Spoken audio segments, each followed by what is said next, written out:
Today on an all-new Dr. Phil. The next time I see my parents, I hope it's when one of them's dying. He's out of their house. Your plan is to be a model. How'd the GoFundMe page work? I didn't raise any money. Now he wants them out of his life. I want the world to know the abuse that they've put me through. What kind of abuse? Well, I don't know, maybe the dozens of times you've choked me with a cord in the bathtub. You are straight up lying. I never choked you in the bathtub. You did the abuse. Oh, did You I? threw microwaves at me. I pushed the microwave off the counter. That hundreds never of times happened. after that. No. That's exactly what happened. Whoa. Somebody tell me the truth. Whenever they get into a disagreement, it instantly turns into a screaming match. Let's do it. Have a good show, everybody. Here we go. This is a safe place to talk about hard things. Stand by. We'll count you down. I'll try to be an emotional compass and point you in the right direction. 5, 4. I am not giving up on you.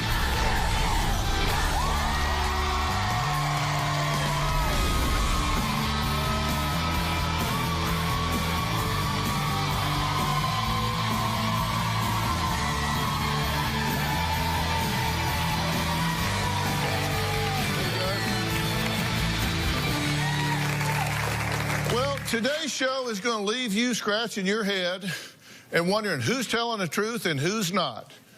Stephen is an aspiring model who claims his parents have physically, mentally, and verbally abused him since he was a child. He said he vividly remembers his father, Steve, choking him repeatedly with his bare hands and wrapping a cord around his neck, as well as threatening to beat him with a belt and slamming his body into the bathtub, all while his mother, Christine, stood by and just watched. But Steve and Christine say Stephen, well, they say he's just a liar. In fact, they say they're the ones who have had to call the cops on Stephen 7 times. Once because he threw a microwave at his mother's head, and another because they say Stephen went ballistic and had to be checked into a mental institution. Stephen says he hates his parents and wishes they would get out of his life forever. Take a look. The relationship that I've had with my parents is awful. My mom is crazy, psycho, she's over the top. My dad's violent, uneducated, he's ignorant. When I was 5, I can remember being shoved into the corner of a closet. My dad had his belt, he was about to beat the living daylights out of me, and then my mom burst in the room. I remember that vividly. When I was 16, I was outside with my dad. He took me to the ground and started choking me, and I couldn't breathe. My mother watched every second and didn't do a damn thing. Another time, I was standing in the bathroom arguing with my father, and it spiraled out of control. My dad just grabbed me by the neck, started choking me to the point where I couldn't breathe. My eyes started to roll into the back of my head, and it was probably one of the worst things they've ever done to me. The police have probably been called on me at least a dozen times. My dad called me a pussy, told me to shut my mouth. My parents both told me that I was an accident. They would always call me a spoiled, rotten little kid. I moved out when I was 17 years old, and I've been paying every bill since then. Why would I kick the people out of my life that are supposedly spoiling me so much? One of the main reasons I moved out was the way that they treated my girlfriend, Melissa. They said she's rude and bitchy. My mom has never liked any of my girlfriends. I've had people walk out of my life because they couldn't handle the intensity of my mother. I want my parents to be out of my life. As heartless as it sounds, the next time I see my parents, I hope it's when one of them's dying and I have to. Well, Christine and Steve deny ever abusing their son, and they say they have a sneaking suspicion his manipulative girlfriend, Melissa, is behind these false allegations. He's lying about all the abuse that happened. He wasn't even spanked as a child. Once my son started dating Melissa, his attitude got even worse. Stephen's had his way all his life, and he's not prepared to hear the word no. And when he does, he explodes. At 15, he went on a complete rampage and started calling me vulgar names and throwing things all over the house, and he picked a microwave up and threw it at me. I had no idea the temper tantrums that were about to come. He was raging in the house, and my husband Steve went outside with him, and all I saw was my son pick up his fist. So I spun him around, threw him on the ground, and held him on the ground by his neck. I even went so far as to raise my fist, realized it's my son, let go of him, and I stood back up. That is the absolute only time that I've ever put my hand on my son. Steven, he's a second-degree black belt. He is the one who physically, emotionally, and mentally abused me. My son's called me this word, a moron, stupid. He wishes I would just die. Melissa's very manipulative, controlling, and insecure. She's driven a wedge between his family and all of his friends. Instead of saying you should work this out with your parents, she'd say you don't need them in your life. You have me. You have my family. She is actually manipulating the manipulator. If Melissa wasn't in the picture, we would actually have a better opportunity to mend our family.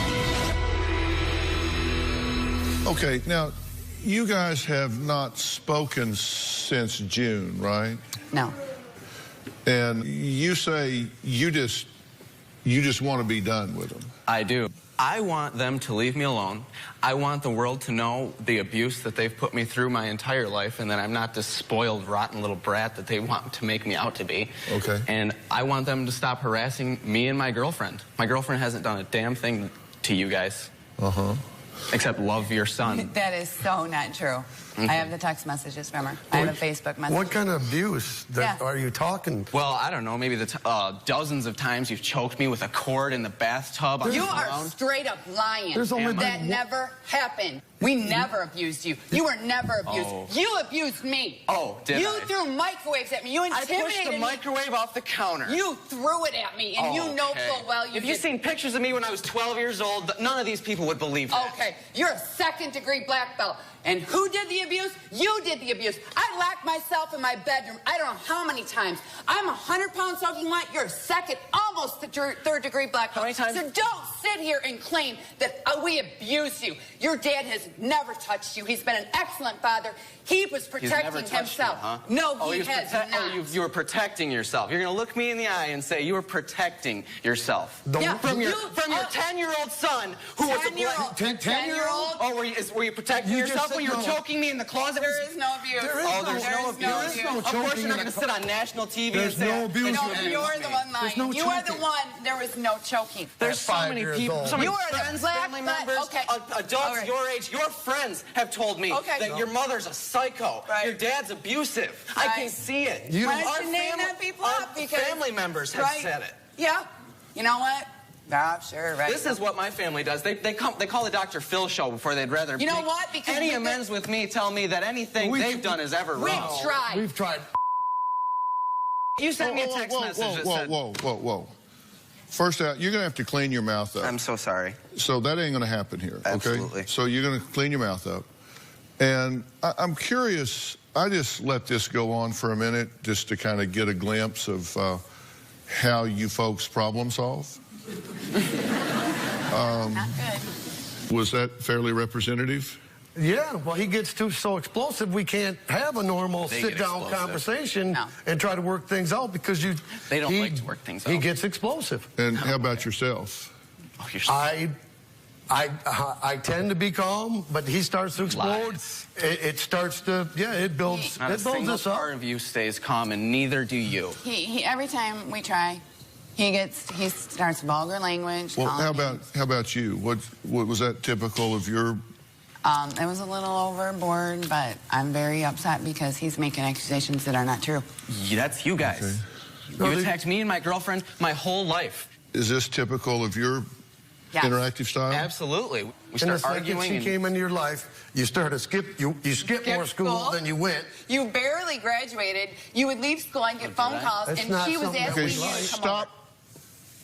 I'm going to take that as a case in point. Okay. What is your objective with the statements you just made? That when she came into his life, he was in high school still, and my opinion is that she should have been pushing him to go to school. And instead, she was like, not helping him. She was, let's go smoke weed. Let's go stay at my house. Let's do this. Whoa. I'm talking to your mother. Does anybody here respect boundaries in any way whatsoever? No. Why do you think he feels the way he does? If it's all made up, why make that particular set of delusions up instead of something else? I asked him these questions. Why, you know, why don't you want us in your life? Why do you hate us so much? There's no answer. No. We don't get an answer. We're here to find an answer. Stephen has been diagnosed with some mental disorders. I'm pretty sure that he's got some, you know, mental disorders in there. That's a possibility. She's diagnosed. That's the only thing I can think of.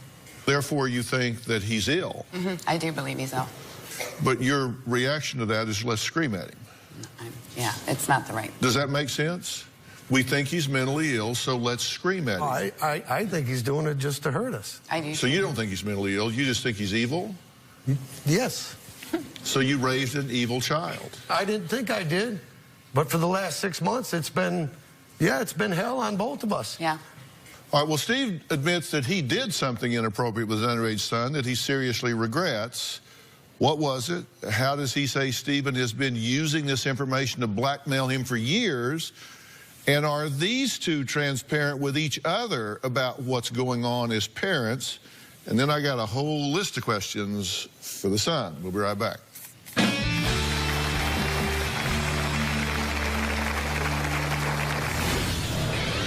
You're telling me that you have smoked dope with your father 100 times. Absolutely.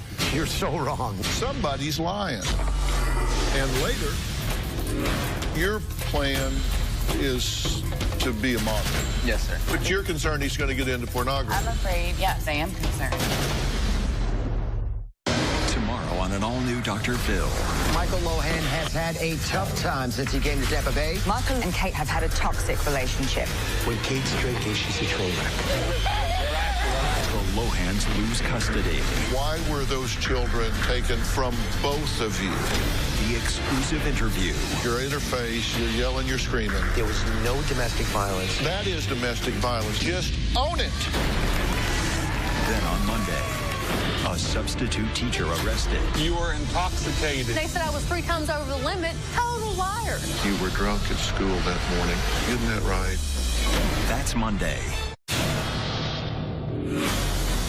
I did make a mistake with my son. He liked to smoke marijuana. And maybe I did too. He wanted me to smoke with him. And he said that I got my own, I'm going to do it with or without you. I broke down, had some drinks, smoked some weed.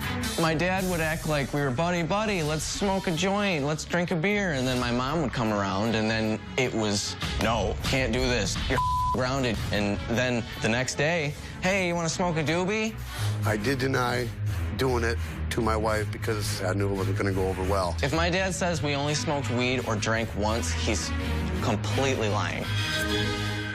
Well, Steve admits to drinking and smoking weed with his son when he was just 14 years old. And Stephen kept this secret from Christine because Steve said his son would threaten to tell if he didn't give him exactly what he wanted. Were you blackmailing him? I can probably admit that there were times... Well, come on. Wait a minute. Okay. Let me interrupt you here. At some point, you guys have to really decide you're going to give some honest answers. Now, you said, well, I could probably admit to maybe. I mean, come on. You either blackmailed a guy or you didn't. Yes, when I was younger, I did use it against him. So you blackmailed your father? I did use it against him. Yeah. And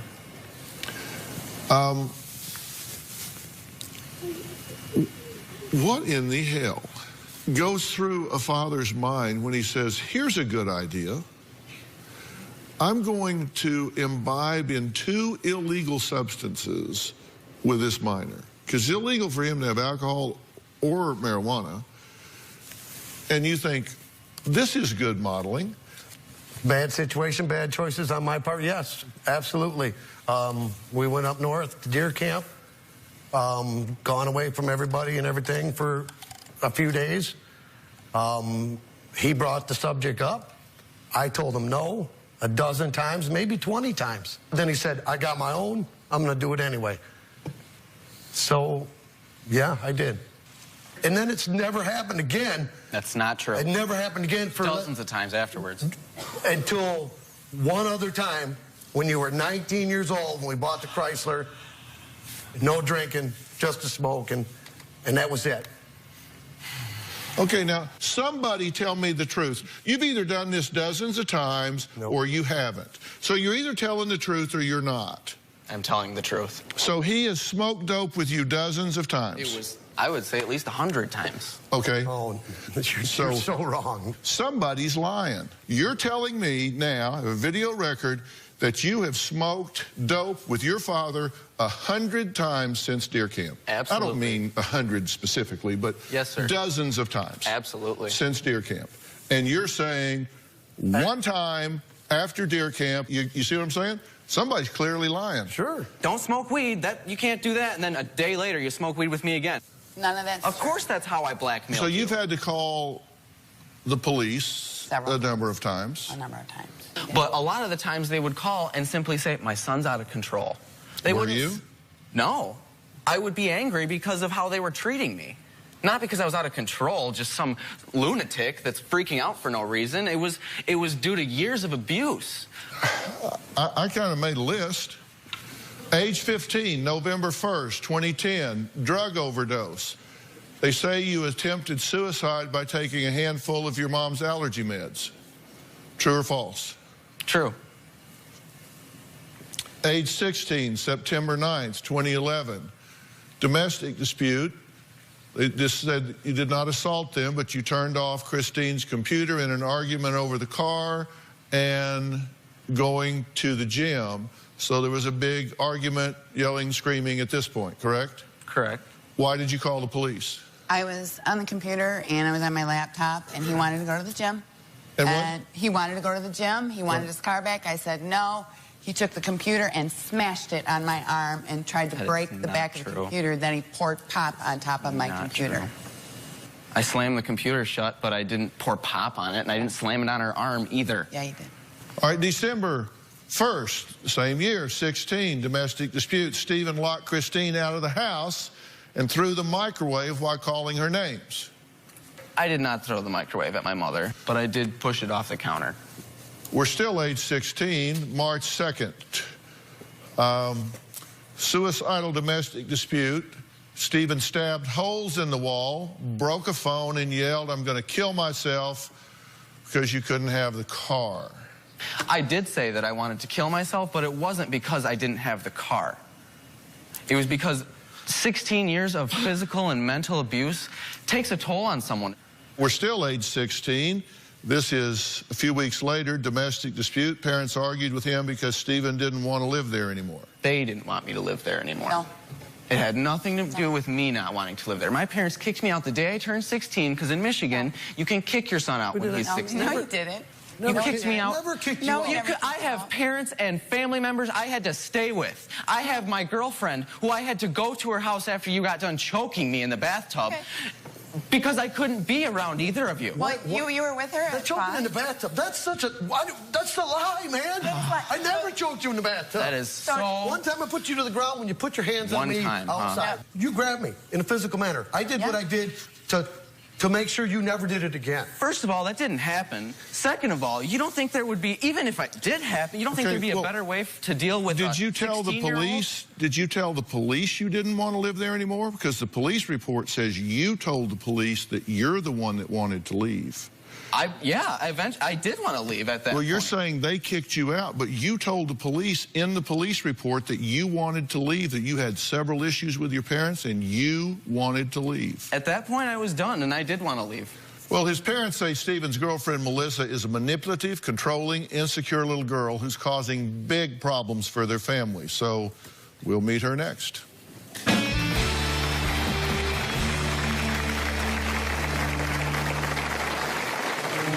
Stephen's mom wants to just blame me for all of the family issues that they have.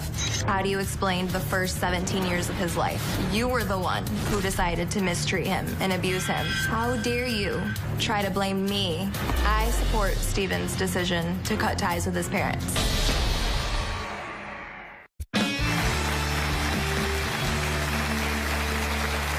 Stephen's girlfriend, Melissa, says she's witnessed his parents verbally and mentally abuse him. But Christine and Steve say Melissa is just as manipulative and mentally ill as their son. In the beginning of my relationship with Steven, I tried to give his parents the benefit of the doubt. As I began to hang out with him more and be around his family, I could see the way that they constantly disrespected him and insulted him. I instantly lost respect for them. I knew from the get-go that Steven's parents did not like me. They have said the worst possible things about me, and I honestly don't know why.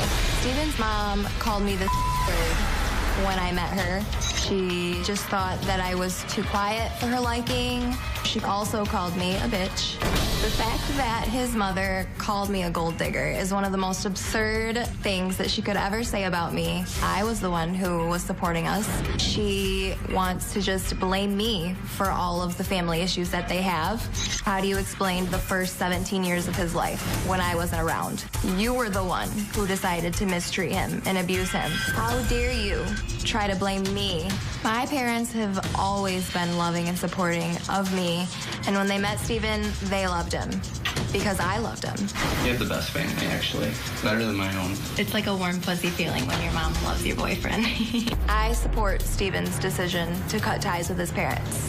What kind of parent can't even keep a relationship with their only child? Well, thank you for joining us. You say you have seen horrible verbal and mental abuse on the part of these two parents against their son. I have. What have you seen them do? Whenever they get into a disagreement about anything, it instantly turns into a screaming match. Like we've seen out here? Yep. When Steven was calling you names and disrespecting you, who was I have there never that done that to my girlfriend. And who was there that called you and said, "I'm so sorry for the way he's treated you"? What are you talking I have about? text messages. I have all the text messages. You have never been there for her. Yeah, I have. There's never been. When you first started. Let's let her answer. I really don't know what she's talking about. He has never abused me whatsoever. I wouldn't put myself in a situation like that. I know better than that. Well, you know, I will tell you that he told me when you broke up, you were physically abusive to him. That's never happened. Yeah. Oh, my God. He said you punched him in the chest.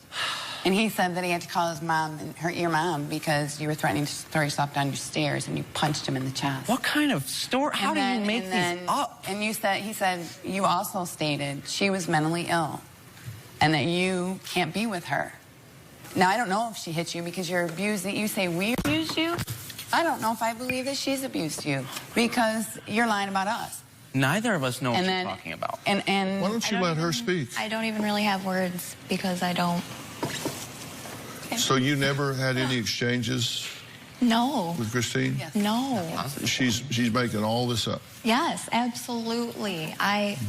Okay. I don't even have words. Did she get upset with you and call you names to your face? Not to my face, she's never called me a name, no.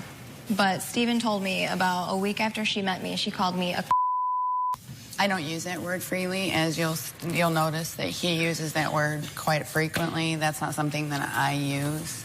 I absolutely believe that she would say that about me without even giving me the chance. Okay. Without giving me a chance to get to know me. Did you post up on Facebook that they sexually abused you? I did not. I said...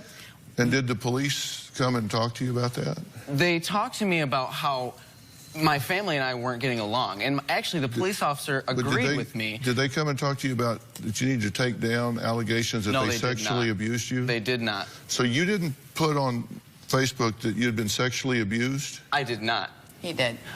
I had said, would you dispute someone that was telling you they were sexually abused? No, because you know nothing about that person's life and their situation.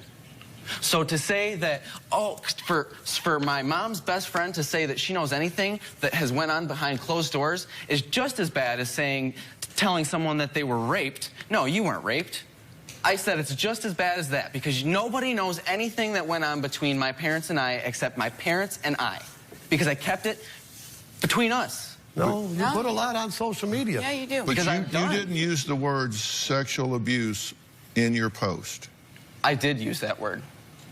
And I didn't say it was that they had sexually abused me. Yes, you did. I did not say my parents sexually abused me. Yes, you did. You said we took you in a bathtub at 5 years old and sexually abused you. Then we took you out. Are you serious? Yeah, That is not what I said. So anybody that would think that, you're clearing that up right now. Yeah, of course. You guys didn't sexually abuse me. I was making a reference to how could anyone say that they know anything about anyone's past? Exactly. When Thank I'm you. the one. Thank you. Unless, okay, yeah. Okay, thank you. That would determine where you're Melissa. How would she know? Because you're telling her. She's been in the basement when you guys came down, yelled at me. You called me a piece of right in front of her. No, you guys have done nothing to make her think the opposite of what I'm saying is true. No, that's not true. No. We never did that. Okay. And she's lying, too. I would love for him to put you both on a lie detector test. I fail right now. Same with you guys. You said you moved out and you've been on your own totally since you were 17, hadn't gotten a penny from them. Yeah. Hell, I've added up thousands and thousands and thousands of dollars that they've paid for you. We were going to move in with his parents just to save money. My dad showed up at my house unannounced with conditions that I'd have to get rid of my dog Maya, my cat Lewis, and my cat Ramsey. My family consists of Melissa and I and our dog and our 2 cats. I love them. All. All of them. He said, don't you tell me I can't bring either one of my cats. And then he stood up, went to his door, and said, get the out of my house. He started sending text messages to us. One of them said, why don't I just kill myself? Who says that to their dad? If they're so horrible, why would you move back in on June 17th of this year? You were going to move back in? I tried really hard my entire life to continue a relationship with your parents because why wouldn't you? There's been plenty of times when we've all been on good terms. But if someone had mentally, physically, and emotionally abused you, why would you go move back in with them? Exactly. I don't know what I was thinking either. Maybe we could be on good terms. But instead, they wanted to make it as difficult as possible, and they told me I needed to get rid of my babies, my dog and 2 cats that I'd grown with for the past 2 years. The family I've made. We wanted to put a few rules on you, and you didn't like rules. We told me I have to get rid of my animals? No, you guys are animal people. You should know that's wrong. We told you you could bring your dog, but your cats couldn't come. Oh, but when a couple months ago when she wasn't, or however long ago when she wasn't around, I could bring all my animals. And then the second she comes in, you guys just want to screw me. But you said you never asked them if she could move in with you. I never asked them that. No, you told You guys went out of your way to tell me that your girlfriend won't even be here. She won't even come to our house. You said you never asked for her to move in with you, but when we talked to Melissa, she said that you did ask for her to move in with you. I did not ask for Melissa to move in. Well, you said that he did ask for you to move in with her. I thought I thought the whole plan was for all of us to move in. Me, him, the dog, and the 2 cats, just for like a month or 2 so that we could save money up and move out of the state. Because I wrote it down, Stephen, you said, I never asked my parents if Melissa could live in their house, but they made it clear she was banned from their house, and so were all my other friends. Melissa said Stephen asked his parents if we could move in with them. We could move in with them.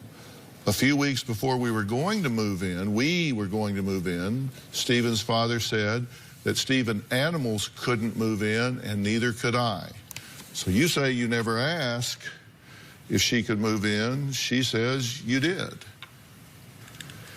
It could be a miscommunication, but I had never asked if Melissa could live with me. You said you moved out and you've been on your own totally since you were 17, hadn't gotten a penny from them. Yeah. Well, I actually dug in, and they've purchased you 2 cars, groceries, co-signed a loan, put $2,500 down on one of the cars, paid your attorney fees for a drug charge, paid for enrollment in college 3 times out of your college fund, and all since you were 17. You said you didn't take a penny from them. Hell, I've added up thousands and thousands and thousands of dollars that they've paid for you since you were 17. They paid for my college classes. 3 times. But it wasn't 3 times. Yes, actually it was. All to community colleges, and you dropped out all 3 times. All depleting your college fund, which still has some money in it, but still depleting your college fund to the tune of about $8,500. They've paid for my classes that I got overwhelmed with and dropped some classes. Yeah, I did. But they did not buy me a car. He co-signed a loan for it, and they did buy me groceries when I had mentioned we didn't have any food. But so they have helped you. They've bought you cars, co-signed loans, paid your attorney fees, paid your college tuition. They didn't pay my attorney fees either. The point is, you told me you hadn't taken a penny from these people since you were 17, and I'm adding up thousands and thousands of dollars you've taken from them since you were 17. I've used, yeah, they have bought classes for me, and they did buy food for me. In your last year, you asked your dad to pay your rent when Melissa didn't have the money to pay the rent. That's not true either. You know, I'm pretty good at interviewing people, but I promise you, if I need any help, I'm going to come to you first. Okay. I'm trying to make a point with him that he's not seeing the full picture, and neither are you two. Stephen says his parents called his job and told his boss he's working in porn, and stalked his Facebook page and refused to leave him alone. Are they concerned parents, or are they just obsessed with their only child? We'll be right back.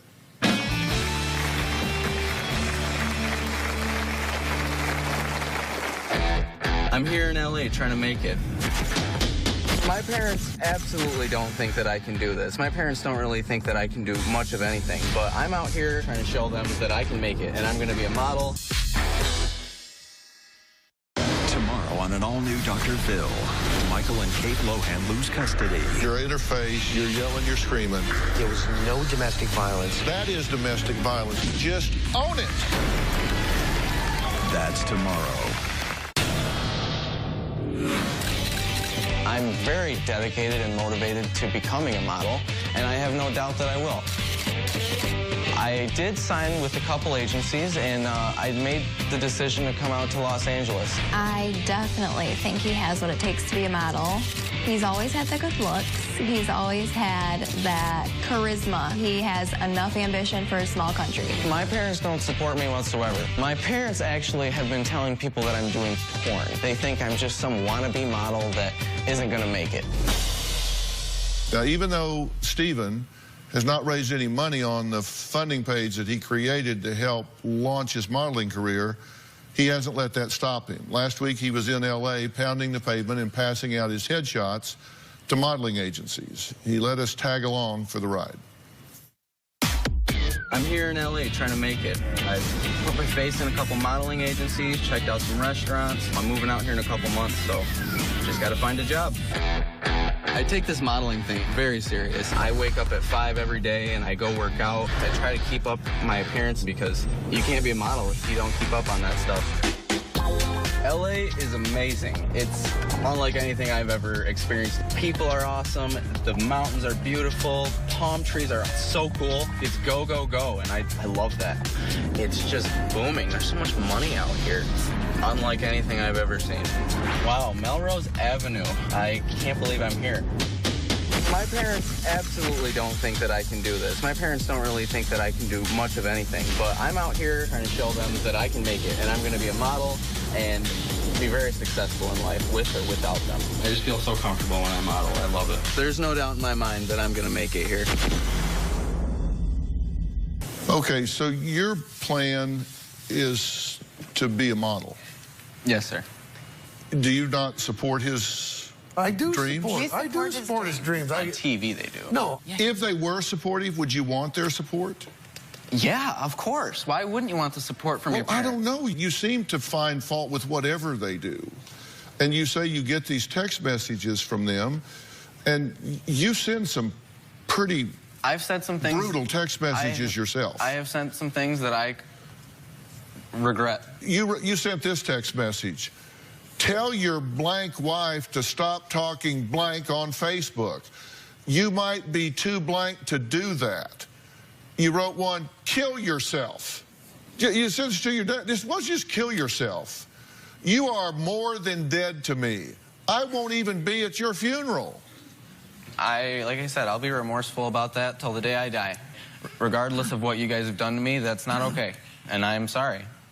And I'm more than willing to admit that. If he wants to be an actor, a model, do you support that? I support it 1,000%. But you're concerned he's going to get into pornography. I'm afraid, yes, I am afraid of the porn. I am afraid because on his FundMe page, I would be struggling financially if I did. Gee. He had a photo of himself that was very inappropriate, but I am concerned. Did you put a provocative picture on your GoFundMe page? I put a standard shirtless picture that all models have on my GoFundMe page because a modeling agency wants to see what your body looks like. I didn't put a naked picture on there. Well, how'd the GoFundMe page work? I did not raise any money, unfortunately. I'm just not willing to give up my dream because, I mean, of facts, I'm just very dedicated to making it.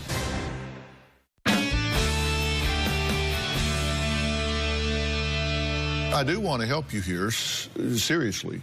I invited Tina Randolph to join us today. Tina is the Director of Talent for Zuri Models and has over 20 years of experience in the modeling industry. She had time to review Steven's headshots and materials before the show today.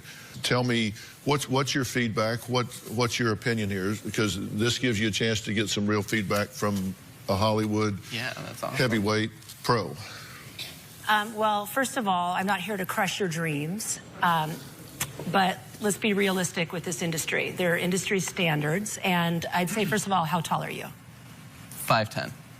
Okay, minimum 5'11" and up. These are sizing things.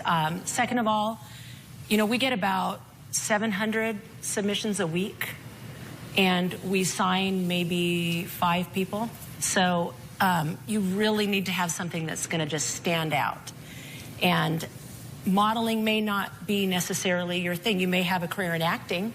It takes a lot of dedication. Absolutely. And a lot of hard work, and it takes a long time to break in. When there's an open call, how many people will show up for something? We'll limit it to the first 1,000. So 1,000 people will show up. And then we close the doors. Yeah, and then you close the doors and there's 1,000 left on the sidewalk. Yes. So what do you think about what she's saying? I mean, I think you're absolutely right, and it does take a lot of dedication, and I agree with everything that you're saying. I'm just not willing to give up my dream because, I mean, of facts. I mean, you're absolutely right. It takes a lot of dedication, and you have to be willing to do a lot of things and make it. And that's why I'm trying to get out here, because I think it is also about what you know and who you know, and I'm just very dedicated to making it, and I know it's going to be hard. But every restaurant you walk in out here, every waiter is an actor, every valet is a model, everywhere you go, everybody out here is an actor or a model or a singer or a performer in some way, right? Yeah. Oh, yeah. They're everywhere. And, I mean, it sounds like you're dedicated, so, I mean, go for it. But I'm just telling you, realistically, with the modeling side, you're going to hit it's a height thing. You know, most models are skinny, but then they also have plus-size models. They don't have short models. Are they all 5'11"? They're all 6'3"? Well, for males, yes. For males, absolutely. No, I mean the women. They're 5'7" and up. There's 5'7" and up models. Yeah. I was just curious. I mean, well, what do you got somebody? No. Yeah, him. I was just asking. Yeah, it's just industry standard. Steven says he doesn't want a relationship with his family, and he believes this situation is not fixable. I'm ready to give my solution to this problem and tell you what I have to say. It just might surprise him. That's coming up.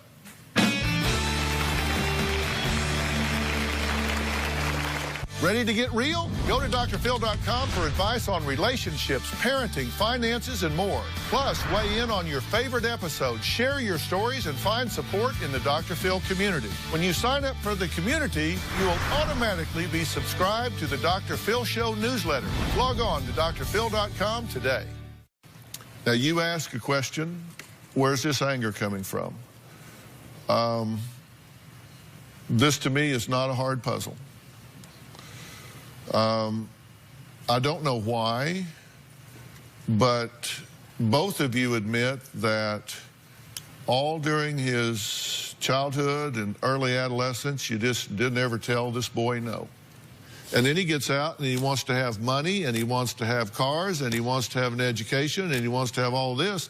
And the real world tells him no.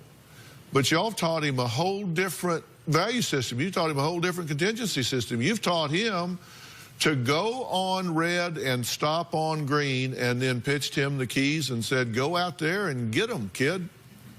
And he has no coping skills. And sometimes you parent, sometimes you reparent. Now, I am very happy to arrange some family counseling for you because I'm all about family reunification. Will you participate in it? I really wouldn't like to. Okay.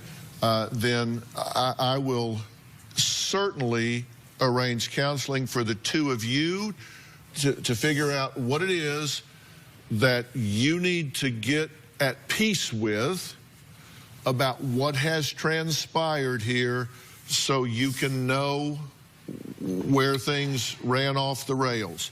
I tell you, if you say you don't want to engage with them, then that's your choice. I think you're wrong. I think it's immature. I think you will regret that. They've attacked me and my girlfriend and everyone that I love. And I don't really think that any amount of counseling will permanently fix it. Being a victim and angry is the weakest you'll ever be in your life. Because what I've done is said, you know what? Let's hit the reset button and start from here with some professionals involved to help heal the wounds that have been created. And you say, nope, I'm good. You are right. I mean, anger is weakness, and I don't hate you guys. It's hard for me to forget the things that you've done to me and to move past it like everything's fine. Never abused you, and you know that. You know you have. So I will be more than happy to arrange for you to have some individual counseling on your own that will perhaps help you resolve some of that anger and some of those issues and get you in the best possible position to pursue your goals, just you individually on your own. I have no problem with that. Maybe that will lead you to a different place. All right, thank you so much. Still come around, just give them a chance. Listen, thanks very much. Thanks, everybody. Tina, thank you so much.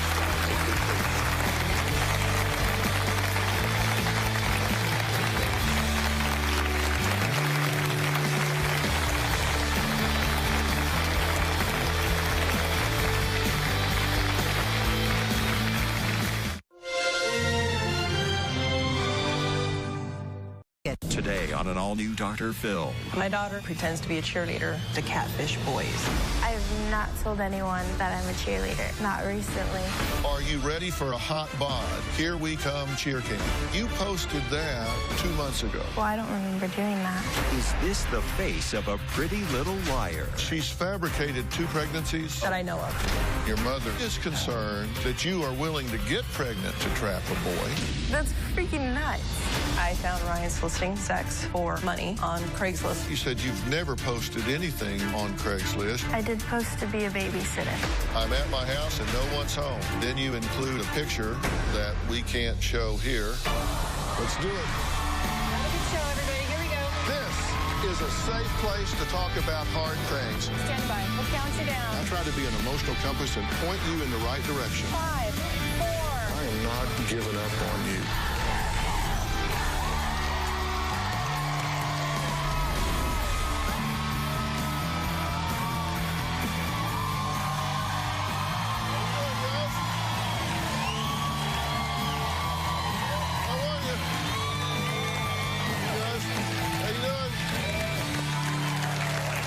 Okay, I want you to take a look at this dating profile. Now, Ryan describes herself as a bubbly blonde cheerleader who spends her summers at cheer camp on top of her squad's pyramid. She says she likes hanging out with her friends, and she's proud that she never parties with the wrong crowd. She also claims she's a good girl at school who's saving herself for the right guy. But her mom, Shannon, says, boys, beware, because her beautiful 18-year-old daughter is a pathological liar and a catfish who will say anything to land her Prince Charming. And once her trophy is caught, Shannon says her daughter Ryan will fight tooth and nail to keep her hooks in, even fabricating pregnancies to keep a boy on her line. Take a look. My daughter is a pathological liar. I believe Ryan has a major personality disorder. She likes to pretend she's other people, especially through social media. She pretends to be a cheerleader. On her Facebook pages, you will find cheerleaders that look like they're on a squad with her. I don't even know the teams because none of those are for the schools that she ever belonged to. Ryan wants the life of being the head cheerleader who is going to get the popular boy. Ryan sprained her wrist once from a bicycle accident, but she told the boys on social media that it was due to being on top of a pyramid and the girls dropped her. It's her fantasy world.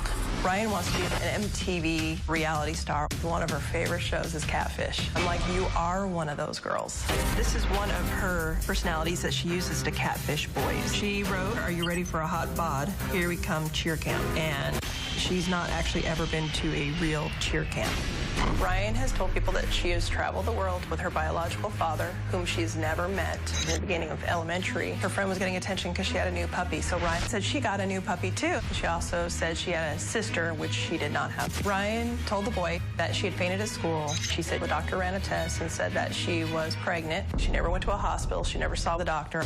Never a pregnancy test done. The boy freaked out. She was texting back and forth with one of the boys. The boy responds, "My life is over." And he responds, "No, it's not." And he also responds, "Say it's someone else's no matter what." So I called the boy and I just told him that my daughter was crazy and he needed to stay away from her. She wants the boys to think that she's pregnant so that they'll commit. She wants a baby more than anything. Her plan in life is to trap a boy.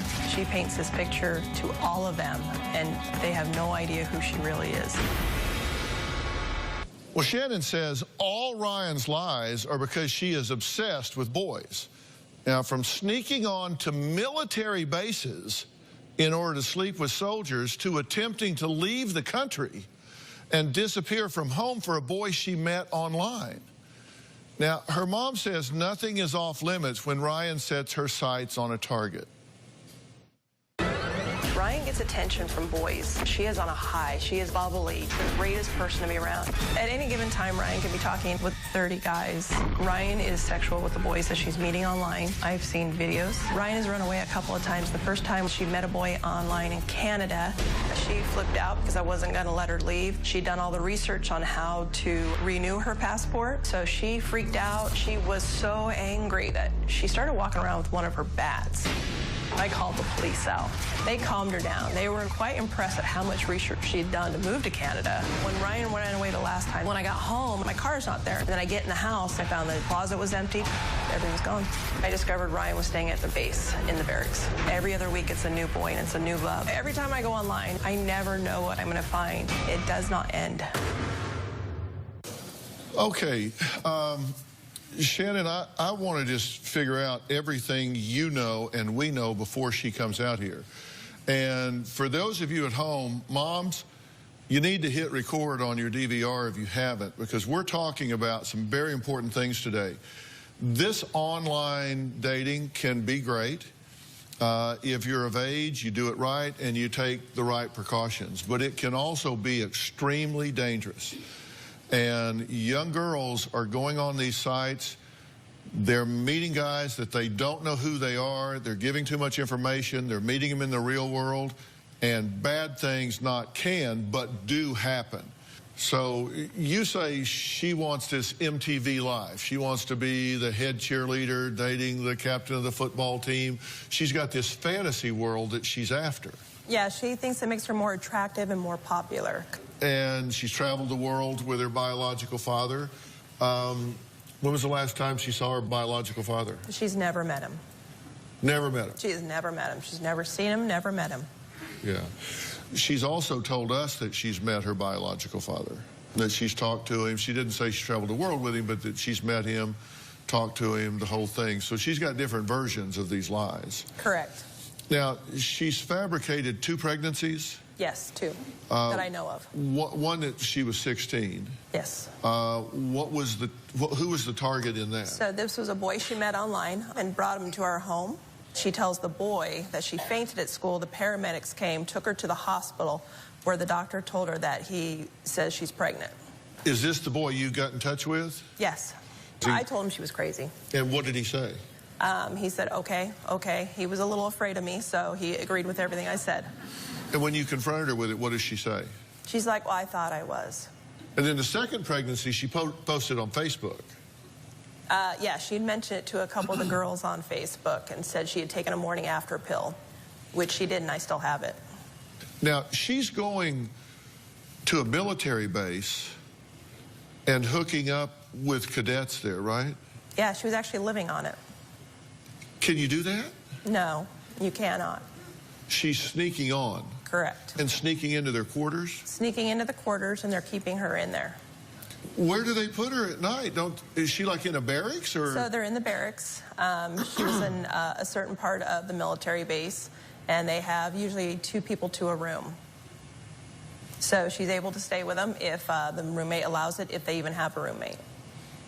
If they were to get caught, they would be in serious trouble. Yes, they can get court-martialed. I mean, there's all kinds of reprimand that can happen. You said something that kind of jumped out at me that I want to be sure that you and everybody watching this is very clear about. You said, I'm not too worried about her being raped because Ryan seems to be more than willing to have sex with these guys. Yes. I don't want to alarm you, but I do want to alert you. Rape is not about sex. Correct. Rape is about power and abuse and violence. Correct. So her willingness to have sex does not inoculate her to being raped. Right. And if at some point things were getting out of hand and she was getting scared and she said, I want to leave, things could get way, way out of hand. So the fact that she is a willing participant in a consensual relationship does not keep her from harm's way. And if she's hooking up with people that she knows nothing about other than they have a computer or a phone with the ability to get on the internet, that's a pretty low standard, as you know. Correct. That could be anybody from a serial killer to a nice guy. Yes, absolutely. And that's a crapshoot you don't want your daughter taking, right? No, absolutely not. And that's your concern. That's the biggest worry. Yeah. Now, Ryan is here and says it's her mom who is the liar. Shannon does admit when Ryan ran away to be with a boy, she did let her go. She even gave his parents $100 and a thank you note. We'll talk about that when we meet Ryan after the break.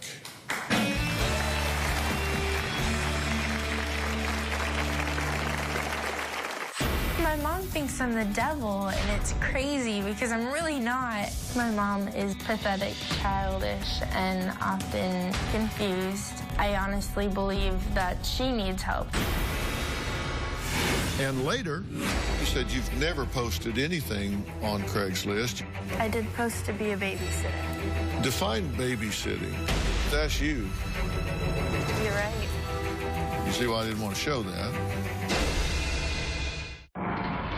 Tomorrow on an all-new Dr. Phill. Tell me what happened tonight that Chrissy went into the coma.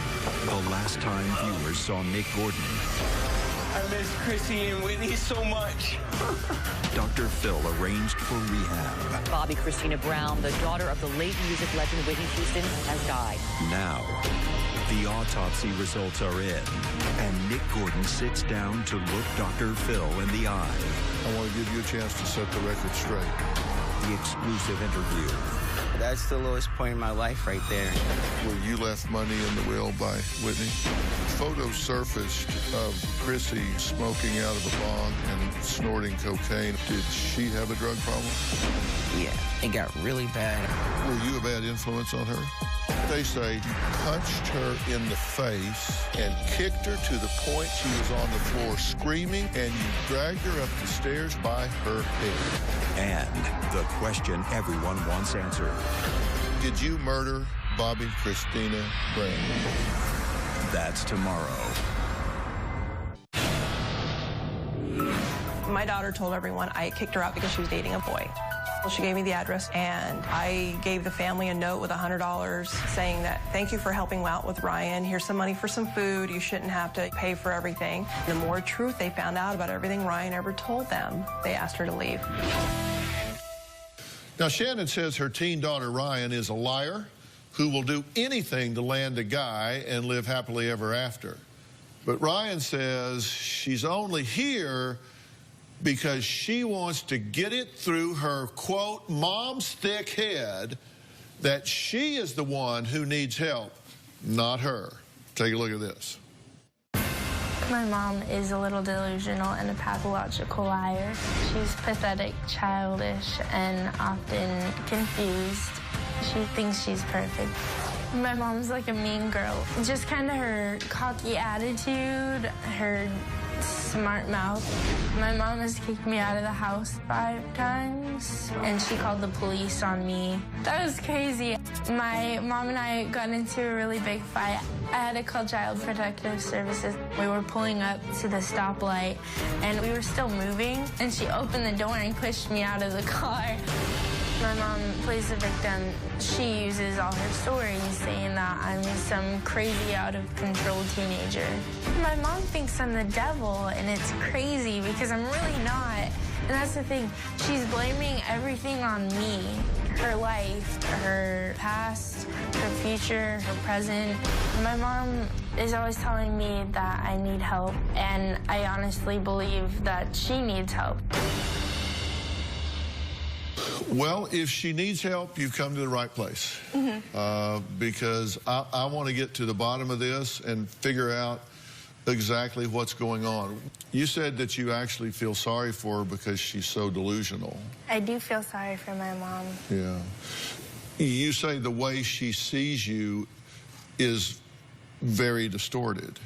Very, yes. Because we asked you how you would describe yourself, and you said, quote, I'm a typical popular girl, but a good girl, not a party girl, don't drink much. And she sees you kind of as a renegade that's putting yourself in harm's way on the internet and with boys and things like that. Seeing it from an outside view, it does kind of look crazy, but then when, in all reality, when you actually see me in those environments, when usually I'm just the babysitter and I take care of everyone. Yeah, she's like, you don't do that stuff. No, I like really she don't. says that you were like posting stuff up on Craigslist and sending out explicit videos and stuff, and you're saying, absolutely not, you didn't do that. No. You've never posted on Craigslist. I know. And you say you've not sent out explicit videos, sex videos, stuff like that. She's just delusional. Yeah. It's... Why would she say that? I don't know.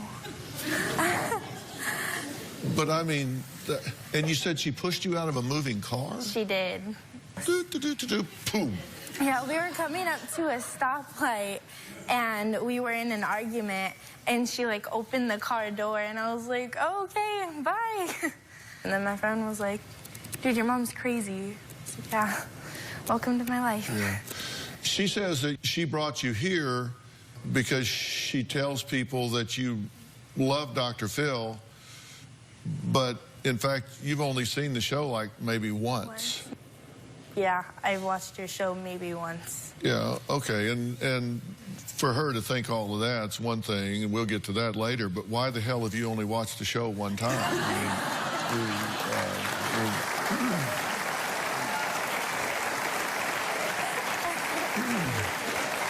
we can get to this family dynamic stuff later, I mean, but the real issue here is why you're not watching the show.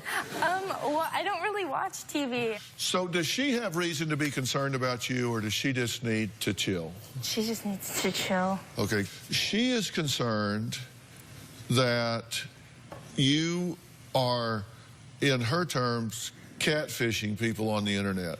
She says you are making up lies, that you are willing to go to the lengths of faking pregnancies to trap boys, that you are willing to get pregnant to trap a boy.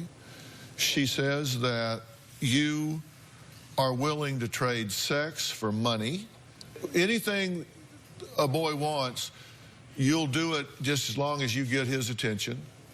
I'm serious. She's saying sex videos and Craigslist and lying about pregnancies and creating this fantasy life of being a cheerleader when you're not, and all of this stuff, and she says that is delusional and dangerous, and that you're putting yourself in harm's way, and that makes her concerned about you.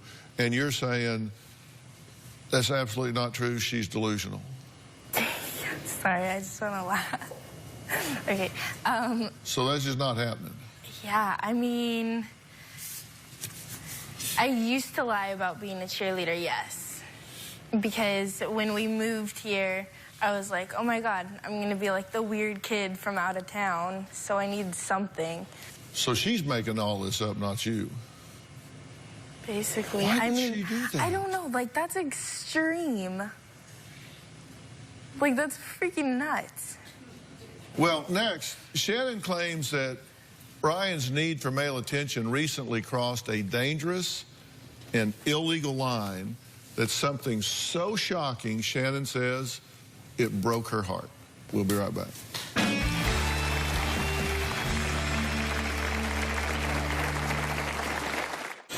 I found Ryan soliciting sex for money on Craigslist. One of the people that responded wanted her to take a video of her performing on a guy. Ryan was more than willing to participate with the gentleman and their request. My mom says I have a mental disorder.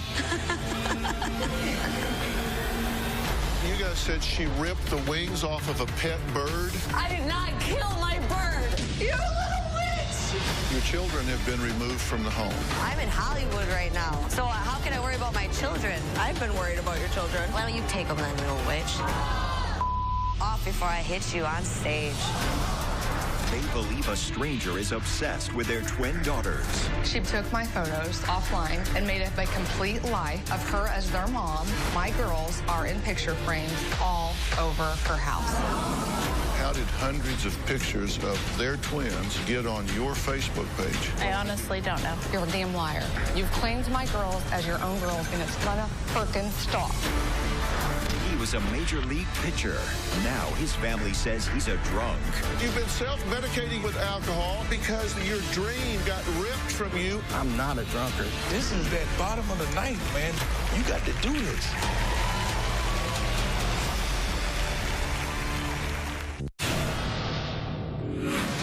Recently, I found Ryan soliciting sex for money on Craigslist. Ryan was more than willing to participate with the gentleman and their request for the sexual acts. As long as she was getting paid, she was asking for $500 at least. One of the people on the Craigslist ad that responded wanted her to do homework, take a video of her performing on a guy. My daughter couldn't figure out how to get this, so she got one of her buddies to do a video.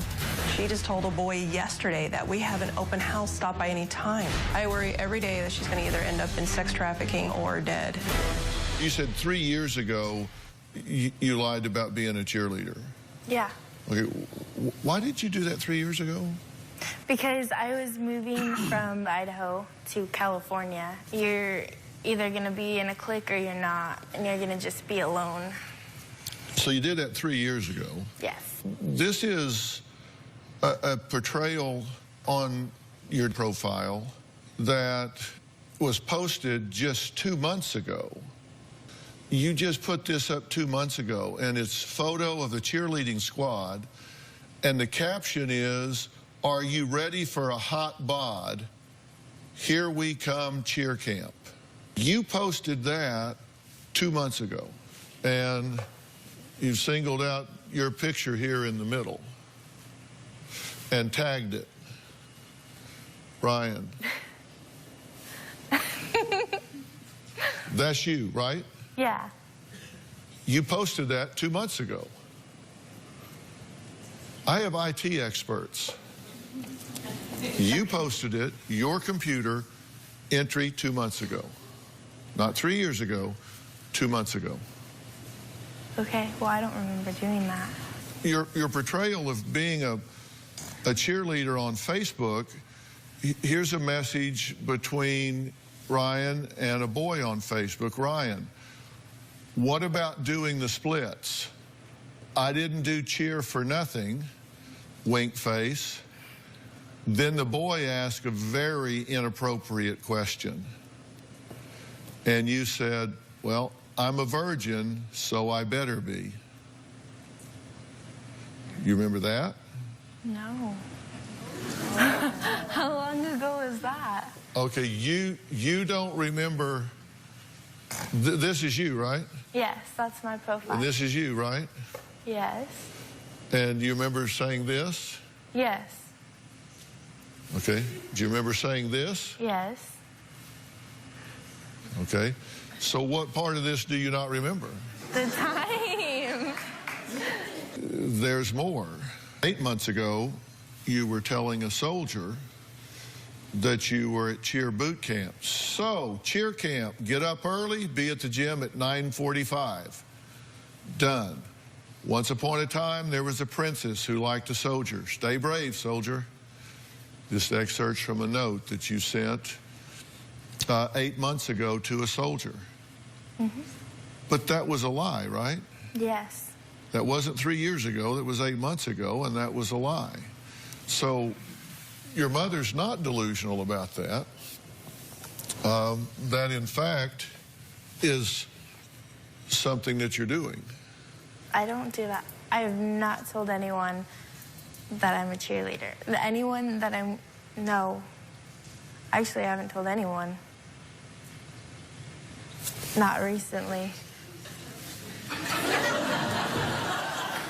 Did we just read this right?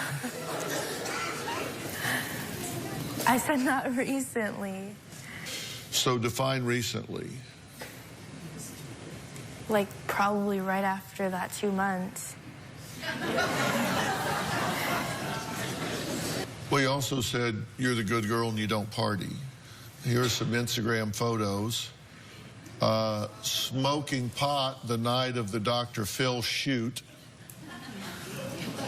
What? Numerous photos of Ryan drinking here. Look, the photo of the beer pong, I didn't drink anything that night because all my friends were already drunk by that time. The middle, I was at my friend's house and we were babysitting her little brother. And we didn't have anything alcoholic in those red cups. And the one on the end with me with smoke, that's my friend's vape. That's nothing. You can see the vape in the very bottom corner. That's the tip of it. If it was weed, I probably would have showed the weed. You did.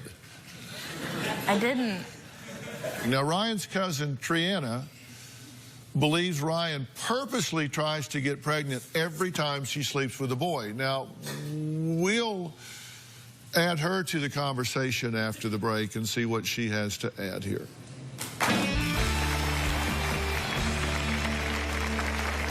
My cousin Ryan, she's on a mission to have a baby. She intentionally tries to get pregnant every time she has sex. Ryan is very vindictive when it comes to boys.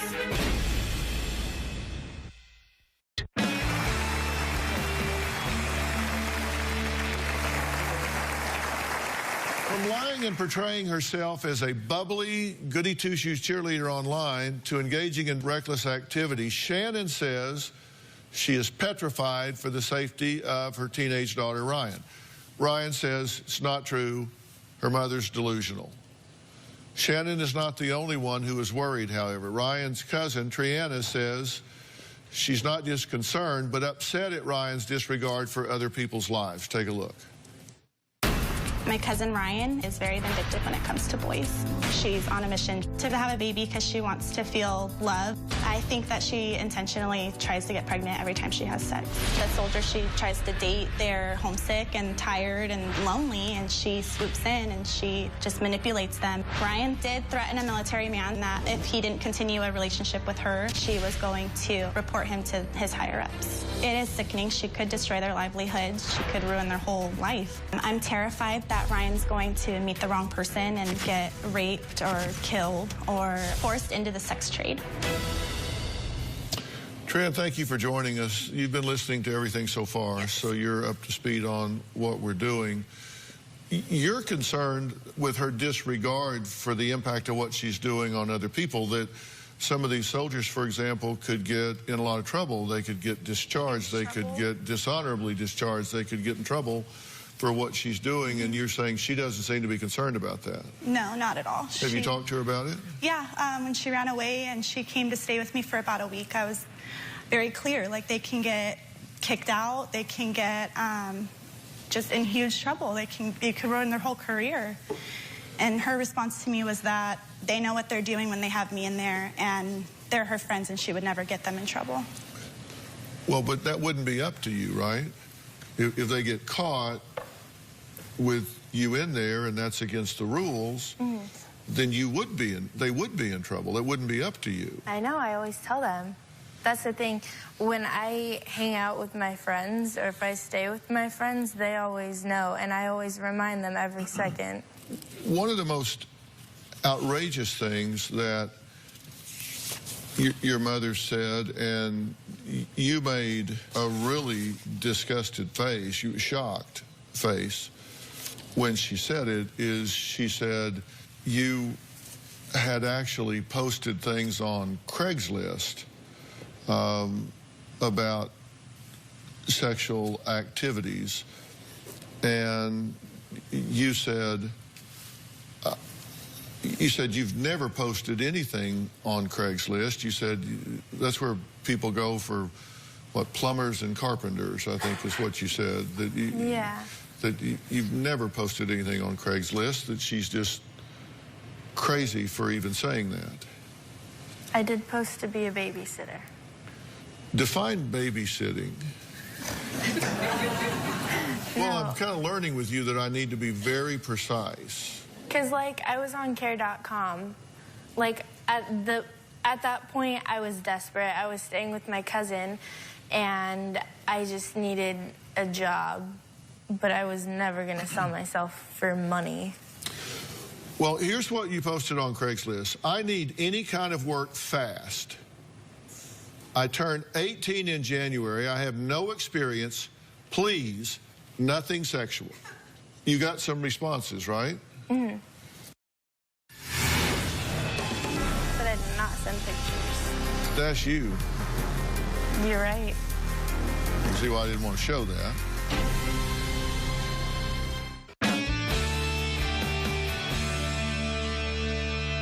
Well, here's what you posted on Craigslist. I need any kind of work fast.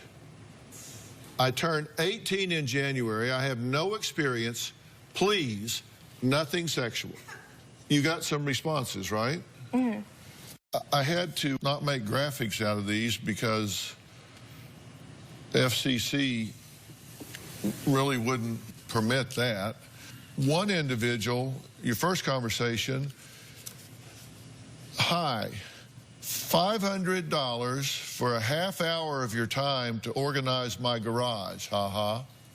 I'm so attracted to you. Additional cash, organize my garage, then after party with me. We'll drink, party, total earnings $800. What do you think? Name? You respond, my name's Elizabeth. When and where? He says, so nice to meet you. To be honest, do you think you can party? And he defines it, drinking, getting high, hooking up with me. This way we don't waste our time. If you're agreeing to garage organizing, apparently he does want that garage cleaned up. But afterwards, we do want a party. Please reply yes to both. To confirm the party includes sexy hot pics of you. The pics show me you're serious. Your reply, yes. But I did not send pictures. Second conversation, you are perfect. I hope you're real, excited to be spoiled with $2,000 a week and ready to have fun earning it, ready to Skype with you. Your response is, my Skype username is X, and I can Skype anytime. Number 3, sorry, some things came up with my mom. Then you include a picture that we can't show here. I'm at my house and no one's home. That's you. You're right. You see why I didn't want to show that. You said you're not sending photos, and you just got on there to babysit. I never did anything wrong. There was one picture, and that was it. We asked you if you had pictures and videos and things, and you said yes. And we said, you can send us some of those, but please don't send us anything that crosses the line, because frankly, we don't want to be in receipt of that. Right.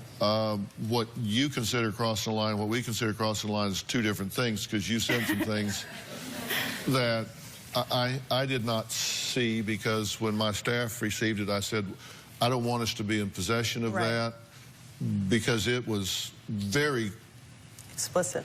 Mm-hmm. Yes. You say, you know, you're the good girl.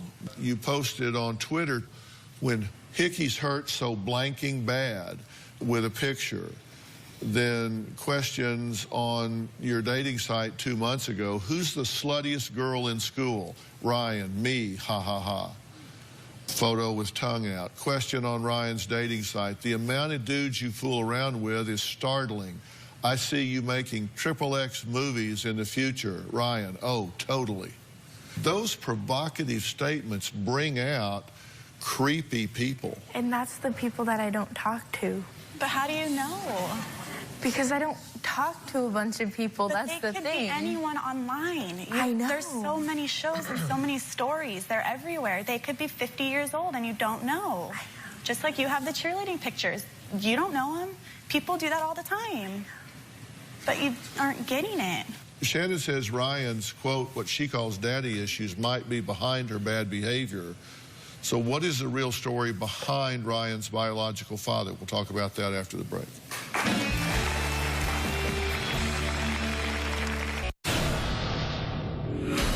Not having a dad is something that my mom likes to blame all of my problems on. Literally, she'll say, you are obsessed over guys because you don't have a dad. And I'm just like, no, I like all these guys because I'm straight and I'm a female and I'm young. When did you meet your biological father? Like a year or two ago. Yeah. And where'd you meet him? I just kind of walked into a store, and apparently he owns it, and I was like, okay. Yeah. What town? I don't remember. What state was it in? I think it was in Arizona. You met your biological father for the first time. For a brief minute. And it wasn't a memorable enough occasion that you even remember what state you were in. Because I don't really care. I mean, I was curious, but if I was that curious, I would have announced myself. He didn't know it was you. No. Well, we did some digging, and we did locate him, and he gave us this statement. I was unaware Ryan was my daughter. I wasn't aware I even had a daughter until Dr. Phill producers told me I did. Shannon and I got in a huge fight 19 years ago, and I haven't spoken to her since. I had heard rumors Shannon had a child, but I assumed if it was mine, I would have been told. I'm sorry to hear Ryan is struggling. I'm more than willing to be part of her life and help her in any way possible going forward. I don't really want to go down the trail of how accurate that is or not. I'm just telling you what the man said. Is there anything that has happened here so far today that has any impact on you whatsoever? No. What would make you think you are immune to danger? I'm just smart and careful with my actions. How do you know, Ryan? You know, I tend to find that people are smartest when they're like 18. And they tend to get dumber as we get older. I wonder how smart this woman was. This was this morning's headline. We're media partners with Daily Mail. Body parts, including the head of missing mother of three, 40, are found dumped in a Seattle recycling bin. Man 37 who went on online date with woman to a Mariners baseball game is arrested. Today, this morning, I'm sure she was pretty smart too. But you are immune.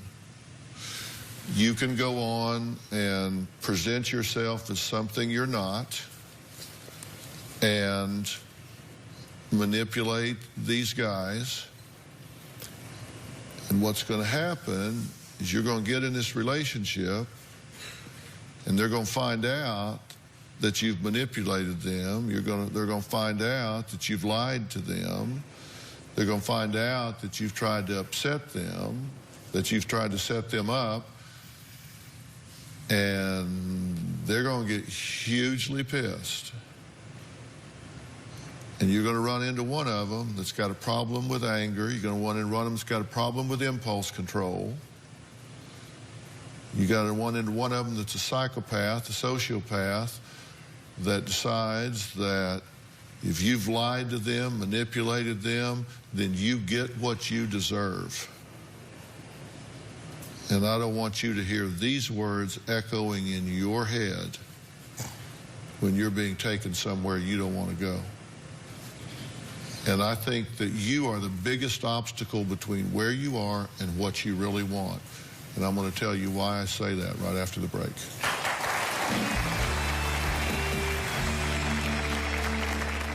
Want to know what's coming up on Dr. Phil? Visit our website and subscribe to our email newsletter. You'll get weekly updates, life strategies, and exclusive video that you won't find anywhere else.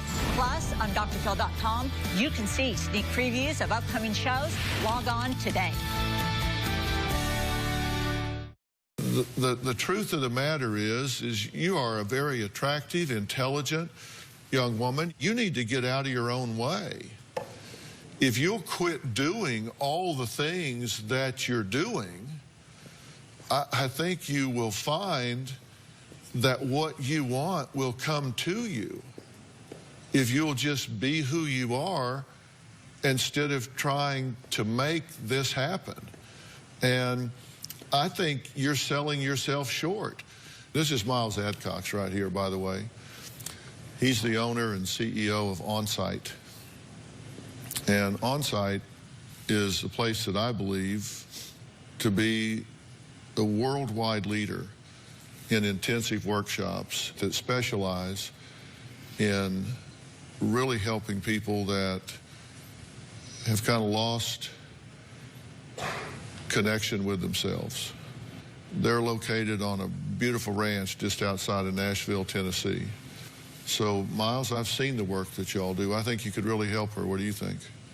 I agree. I mean, I'm going to go out on a limb and agree with Dr. Phil and say you're smarter than the role that you're playing today. I think you two have some healing to do on this front, and as a result, I'm going to make the same offer to you to spend that time at OnSite to try to get some time here for you guys to do some healing here and get your feet on the ground for this family. All right, will you do that? Sure. Okay, I'd like to thank all of my guests today, and a special thanks to Miles Adcox and OnSite for offering help for Shannon and Ryan. On a personal note, we really have kind of a family here, and earlier this year, one of our crew that we all love very much had a pretty catastrophic event in his life, and that's our very beloved Pete. And for the first time after several months, he's gone vertical and is not back to work, but is back here today in the audience. This is Pete right here. Pete, stand up. Stand up, Pete. Say hello.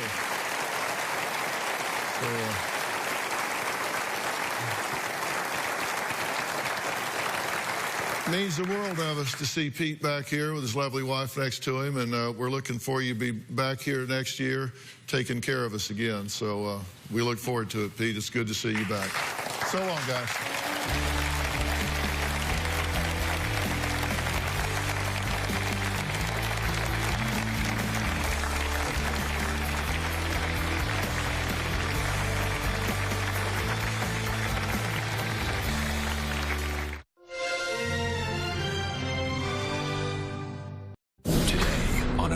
Dr. Phill. The murder. High-profile Wisconsin murder case. The trial. Convicted for the murder of Teresa Halbach. The Netflix documentary. Stephen Avery says he's being set up. I'm innocent. That's making waves all the way to the White House. Hundreds of thousands of people are calling for the pardon of a convicted killer. Now, Dr. Phill investigates making a murderer. Avery murdered her. He cut his finger probably where he was chopping up her body. These people deserve a fair trial. Exclusive interviews with the sheriff. I'll share the bombshell he dropped. And Avery's lawyer. I was shocked to hear him say, I'm hearing this for the first time. let's do it. Have a good show, everybody. Here we go. This is a safe place to talk about hard things. Stand by. We'll count you down. I'll try to be an emotional compass and point you in the right direction. 5, 4. I am not giving up on you.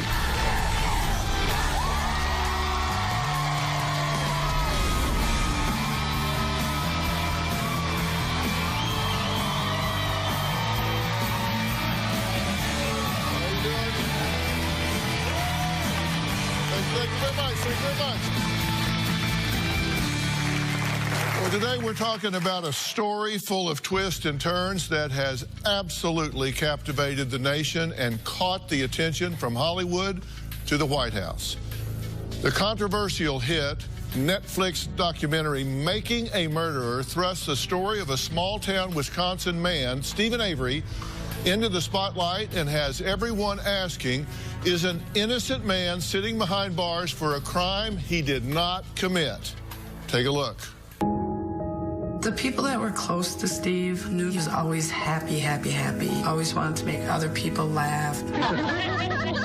They didn't dress like everybody else. They didn't have education like other people. The Avery family didn't fit into the community. Penny Bernstein was everything that Stephen wasn't. So just think of the two of them side by side. There was no real investigation done by the sheriff's department. The sheriff told the DA not to screw this case up. He wanted Avery convicted of this crime. There isn't one iota of physical evidence in this case that connects Stephen Avery to it. In fact, the sheriff was told by the police, you have the wrong guy. Stephen Avery spent 18 years in prison for something he didn't do. 18 years. 18 years. DNA had come through indicating that he had not committed the crime. Law enforcement officers realized that they had screwed up big time. We were getting ready to bring a lawsuit. It's $36 million. Manitowoc County itself and the sheriff and the DA would be on the hook for those damages. Do we have a body or anything yet? I don't believe so. We have Stephen Avery in custody, though. Are you kidding me? The disappearance of Teresa Halbach remains a mystery. Mr. Avery's blood is found inside of Teresa Halbach's vehicle. Steve, everybody's listening. What do you want to say today? I'm innocent. If convicted, Stephen Avery will spend the rest of his life in prison. We found a key. That key was scrubbed and his DNA was placed on it. This is really strange. What's going on here? The truth always comes out.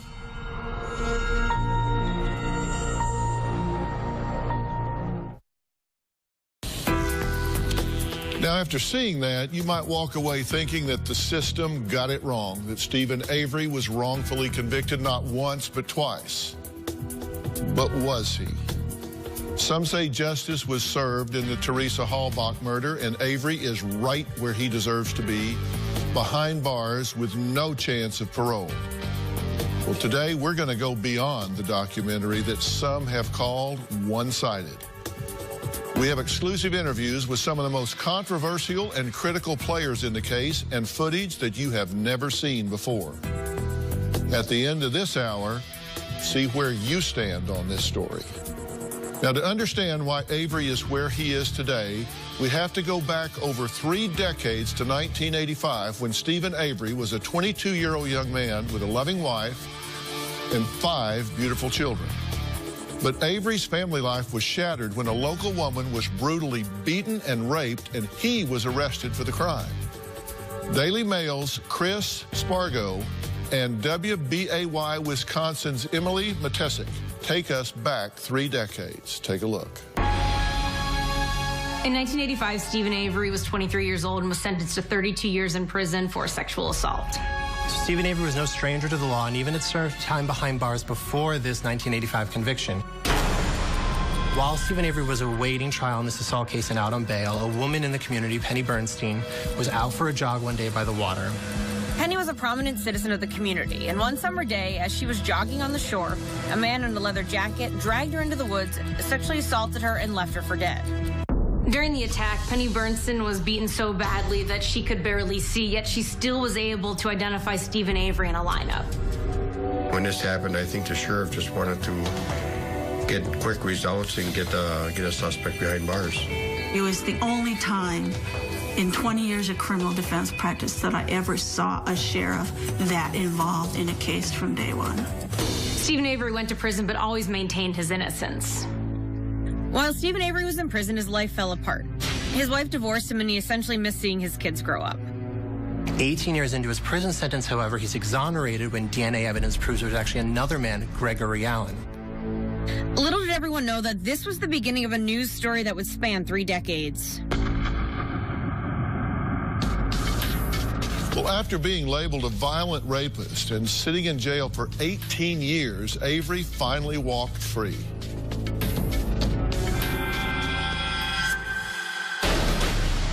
Stephen Avery walked out of prison a free man in September 2003.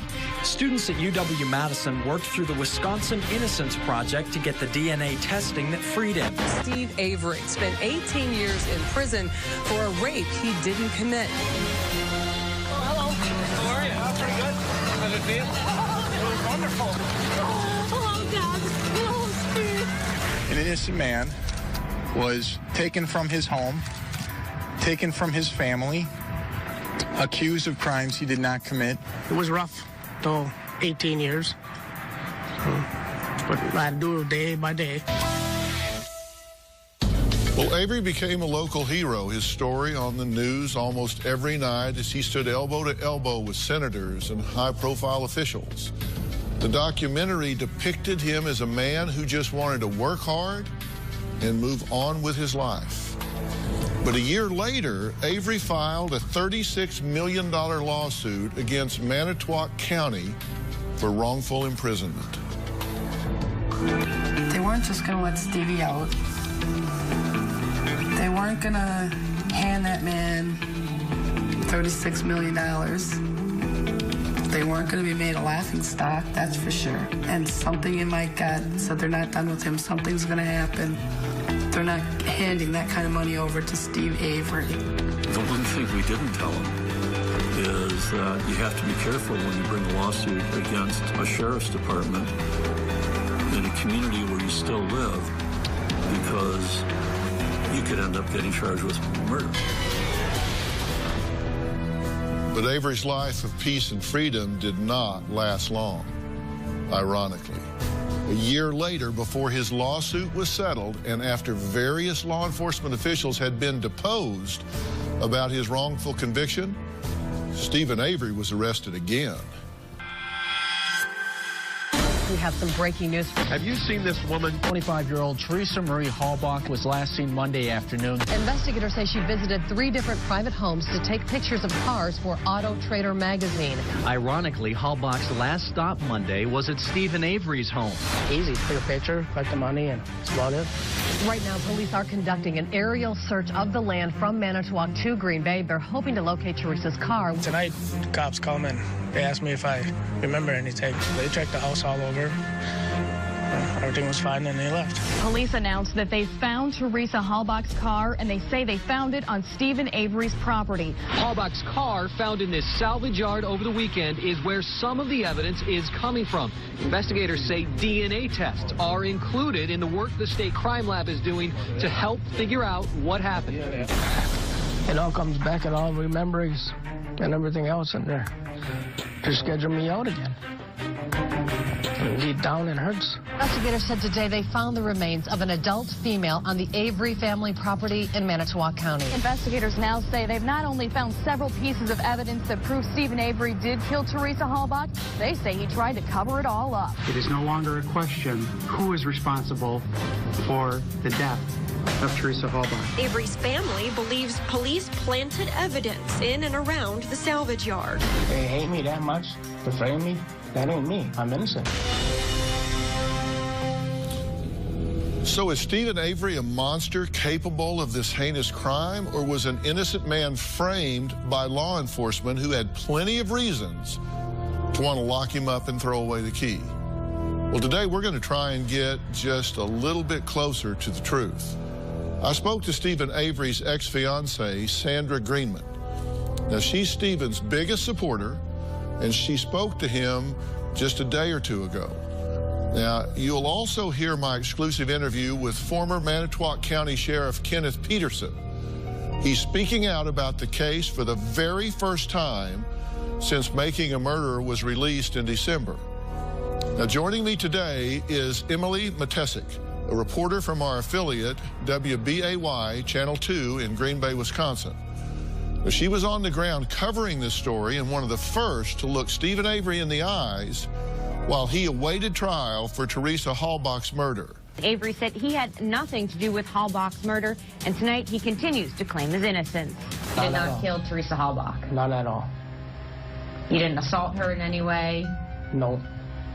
I wouldn't do nothing like that. One day after finding out charges will be filed against him for Teresa Halbach's murder, Stephen Avery says he's being set up. You planted evidence. How else could it be there? No, if I didn't do nothing. It don't make no sense. Avery says the prosecution's evidence, including his blood found in Teresa Halbach's SUV, as well as his DNA on Halbach's car key hidden in his bedroom, are all part of a conspiracy. I'm innocent. No, I wouldn't do nothing to harm nobody. I can't figure that out. They hate me that much to frame me. That ain't me. Well, Emily, thanks for being here, and thanks for all your help with this as we've been putting this together. At what point was this interview that you had with him? It was about a week after they had found Teresa Halbach's car on the family salvage yard property. He had been in jail as a felon in possession of a firearm because of one of the searches of the home. I believe they found a gun. I called down to the jail in Calumet County where he was being held that Saturday morning and said, would Stephen Avery be willing to sit down and do an interview with me? They said he would. So we rushed down there to talk to him. So how'd you feel about him as you looked him in the eye? You had one of the first interviews with him. We walked into the room and he was already sitting there. Sort of odd to try to have small talk with somebody who is going to be charged with murder while my photographer was setting up. So it was different. Do you think there was important evidence left out of this documentary series? You've watched it, right? You've seen all 10 episodes. I have watched all 10 episodes. The producers were able to condense it into 10 hours. Did they include everything that was presented at trial? No, they didn't. If they did, then you would be sitting there watching the entire trial all over again. So they decided to pick and choose what they put into it. Yeah. Next, in 2005, after Teresa Halbach went missing and before he was arrested, Avery reached out to someone to tell his side of the story. Find out why she is adamant Avery is exactly where he deserves to be when we come back. That does not mean I'm going to leave this studio as Miss Popularity. But I'm going to tell you the truth, Dr. Phill. The truth is... Tuesday on an all-new Dr. Phill. My wife and I are raising our granddaughter. If you consider putting a child to bed and taking her to school, raising her, then okay. Is she choosing her boyfriend? You go live with him and leave your daughter there. Over her daughter. She needs to be a mother. How am I stopping her from being a mother? I give my child a bath, feed her sometimes. In whose home? If I did have my own home, I would be doing that myself. But you don't. That's Tuesday. Let's talk about the evidence that shows Stephen Avery is the killer of Teresa Halbach. First, his past incident with the cat. What was that, Matt Zarrell? Yeah, he lit the cats on fire and threw him in a bonfire. He called disguising his identity to send the same girl as last time and used a different name. Teresa's phone, camera, PDA found 20 feet from Avery's door, burned in a barrel. He told inmates he intended to build a torture chamber to rape, torture, and kill women as soon as he got out of jail. The victim's bones in a fire pit intertwined with steel belts from car tires used by Avery as accelerant. In order to plant evidence, police would have to murder Teresa Halbach, burn her body, get the bones, and then intertwine them with steel belt tires. That's quite a cover-up, right? That spans 2 counties, and nobody's ever cracked and talked about it. Joining me now via satellite is my dear friend, Shrinking Violet Nancy Grace from Atlanta, Georgia. Hi, Dr. Phill. I'm going to take that as a compliment. Well, listen, you have a very strong opinion about this case. I do, Dr. Phill, and I don't think you're going to like it, and I don't think anybody in that studio is going to like it. But you know what? When my fiance was murdered before our wedding many, many years ago, I took upon it, on myself, a duty to seek the truth. That does not mean I'm going to leave this studio as Miss Popularity, but I'm going to tell you the truth, Dr. Phill. The truth is, regardless of what 2 film students put together and sold to Netflix, and they've sold to you and everybody else, I spoke to Stephen Avery. I know what he told me. I know what Dassey said on the stand, and I know what the physical evidence is. And I am telling you, Steve Avery is the real killer of Teresa Halbach. And I can't sit here and play the fiddle and the music and splice up film and pull at your heartstrings the way those 2 film students did to make you buy their line. All right? Okay, well, let me tell you what I know. First off, hold on, whoa. Jump back, Jack. You don't know what I think. You don't know what I think about this. I do think this was a very one-sided documentary. Tell me what he said to you when you talked to him. What did he say to you?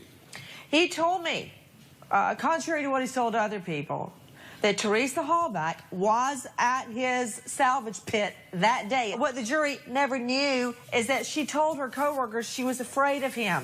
She had been out there on 5 or 6 previous occasions, and he comes to the door, nothing but a towel, and she was afraid. But she wanted to keep her job, so she went out there and took to take the picture. Now, when he called her that day, he *67'd his call to hide his identity. He called her saying, hey, are you coming? Are you coming? Then after she's dead, he calls back to her phone, not disguising his number, and says, hey, are you coming? You never showed up. Phill, he's already told me she came and left. So why is he calling her phone at around 4:30 the day she goes missing and making an alibi? All right? Now, let's look at some more evidence. If there's a conspiracy, I guess Ma Bell is in on it too, because it's their phone records showing he was disguising himself to lure her out there. Let me tell you who I believe found her car. Volunteers. They found her car there. So she goes out there around 2:30, according to what he tells me. This is the next thing that I know. Her car is discovered at the back of his auto pit, hidden by another car hood, some plywood, some branches and leaves. This is what cannot be planted. Forget about the 6 spots of his blood in her car. Oh, by the way, he cut his finger that day, and there are photos of a deeply cut wound, probably where he was chopping up her body to put it in that fire pit. Blood in her car, 6 spots. Her DNA on a bullet in his garage. That bullet was fired from his gun. There's no doubt about that. But this is what cannot be planted, Phill. His sweat. You know the legal system. His sweat found up under her hood, up under her car hood. Now, I can get a warrant for your blood, for your hair, for your saliva out of your mouth, for your fingerprint.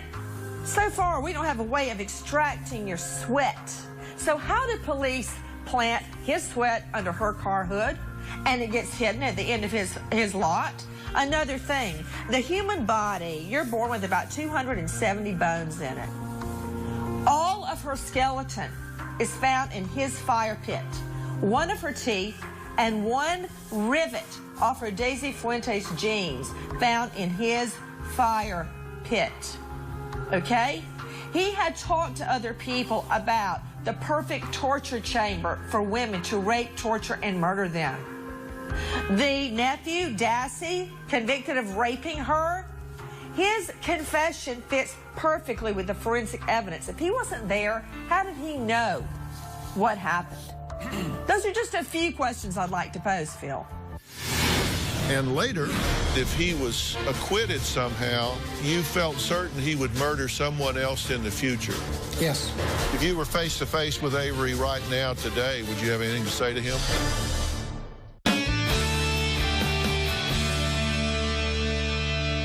I watched this 10 episodes of this documentary. You know my background, so I went and also examined the trial record. And there were a lot of things left out. And look, I made the list of the top 10 things that I felt like they left out of the documentary. And you covered a lot of them. I want people to be sure that they understand what we're talking about here. Avery greeted Halbach in a towel, and she had said she was creeped out. But there's also testimony of 2 other employees from Auto Trader that said she just kind of said, you know, I don't like that, but she had agreed to go back out there and, in fact, did. Avery requested Halbach take the pictures, and that's true. He gave his sister's information because he knew she didn't want to come back out there, so he gave her false information about where she was going. And he did use star 67 twice. And if you don't know, star 67 is what guards your information so they don't know who's calling you. And Nancy talked about the DNA evidence from sweat, and Halbach's key had Avery's sweat on it also. Her phone, camera, and handbag were in the burn barrel on his property. And 2 people saw Avery putting things in that burn barrel. There's something really crucial along that timeline. A relative of Avery's got dropped off there that evening. She comes in, she sees Avery the night Teresa goes missing. The day her body is burned, she sees Avery sitting there tending the fire. So what, is she in on it now? How could police have done this? What, kill Teresa Halbach, put her body there, and ask him to tend the fire? No. And you know, when he was exonerated, I feel sick about that because it's a miscarriage of justice. They did find her tooth in the fire pit. The bullet did have matched ballistics to his rifle and have her DNA on it. The leg irons they found in Avery and Dassey's home, Avery allegedly bought before the crime, and it matched Dassey's description. He did tell an inmate when he was in for the rape that when he got out, he wanted to build a torture chamber so he could rape, torture, and kill women when released. He also said the best way to get rid of a body is to burn it. And when nephew Dassey went home that night, his mother said he had bleach on his jeans. Again, an effort to cover up DNA. All looks really bad. I agree with that. I think it should have been in there. Look, here's my problem with this whole thing. I believe that when you are talking about depriving someone of their liberty in America, that is an extremely high standard, and it should be an extremely high standard. And for those that don't spend their life in court, thank God, there are different levels of proof. One is preponderance of evidence. You see this in civil trials, and simply that's just when the evidence is more likely true than not. There are some cases that you have where it's a civil case where the jury is going to say, if you feel like it's just more likely than not, it can be 50.1 to 49.9, and you can fine for the plaintiff. It's not a high standard. Then there's a standard, clear and convincing evidence. The evidence must be highly, substantially more probable to be true than not. It has to be clear and convincing evidence. And then in criminal cases where you're talking about depriving someone of their liberty, the verdict has to be unanimous, whether they're a 6-person, 8-person, or 12-person jury. It has to be beyond a reasonable doubt. The evidence must be so strong that there is no reasonable doubt that the defendant committed the crime. That means if it's 12 people, they go back in a room, they sit down, and there is nothing about which reasonable people could have a difference of opinion. That's the standard that you have to meet before you take somebody out of the world and put them in a cage in America, and that is a very high standard, and it should be a high standard. Do you agree? I completely agree. Okay, and therefore, law enforcement must not only avoid impropriety, they must avoid the appearance of impropriety. They must have clean hands throughout an investigation, arrest, charge, and prosecution of an individual. Do you believe that took place in this case? Do I believe he's guilty? Yes, I do. Do I know about every prosecutor and cop? No, I don't. I don't have a dog in the fight, Dr. Phill. Closed captioning provided by... What's better than $5,000 a week for life? Wow. The Publishers Clearinghouse $5,000 a week forever prize. Win $5,000 a week for your life. Then after that, someone you choose gets $5,000 a week for their life. Enter at PCH.com on February 26th. Win forever.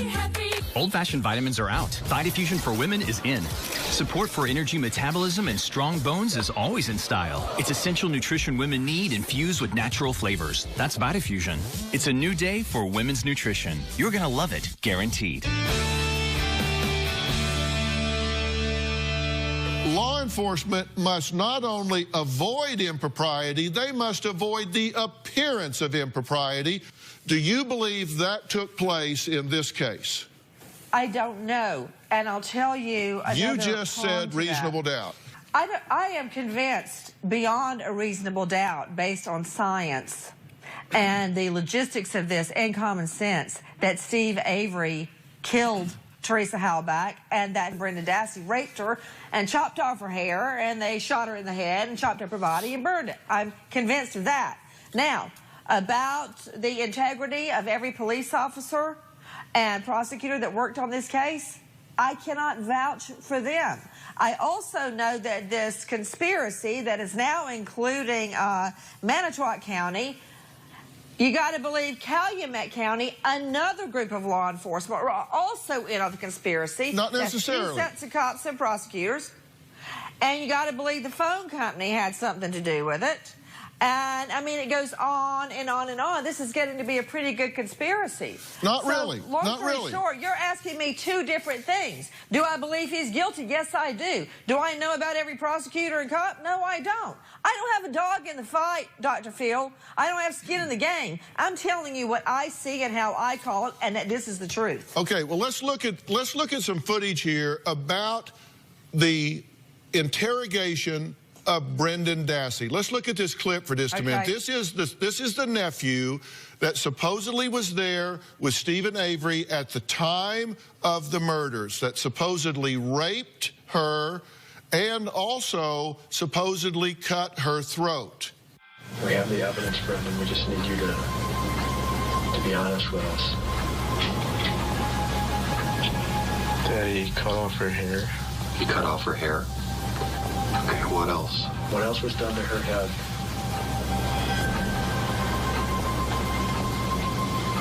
Daddy punched her. All right, I'm just going to come out and ask you. Who shot her in the head? He did. How long is this going to take? It shouldn't take a whole lot longer. Do you think I can get there before 129? Probably not. What's at 129? Well, I had a project due in 6 hours. Okay. We'll worry about that later, okay? All right. Brendan, you haven't told me the truth yet. And what I don't want you to do right now is tell me any more lies.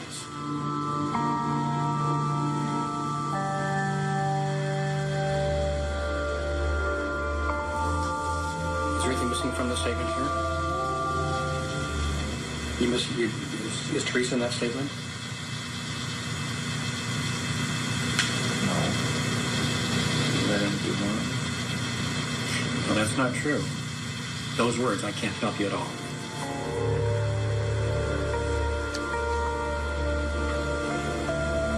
Draw a picture of the bed and how she was tied down. But draw a big size so we can see it.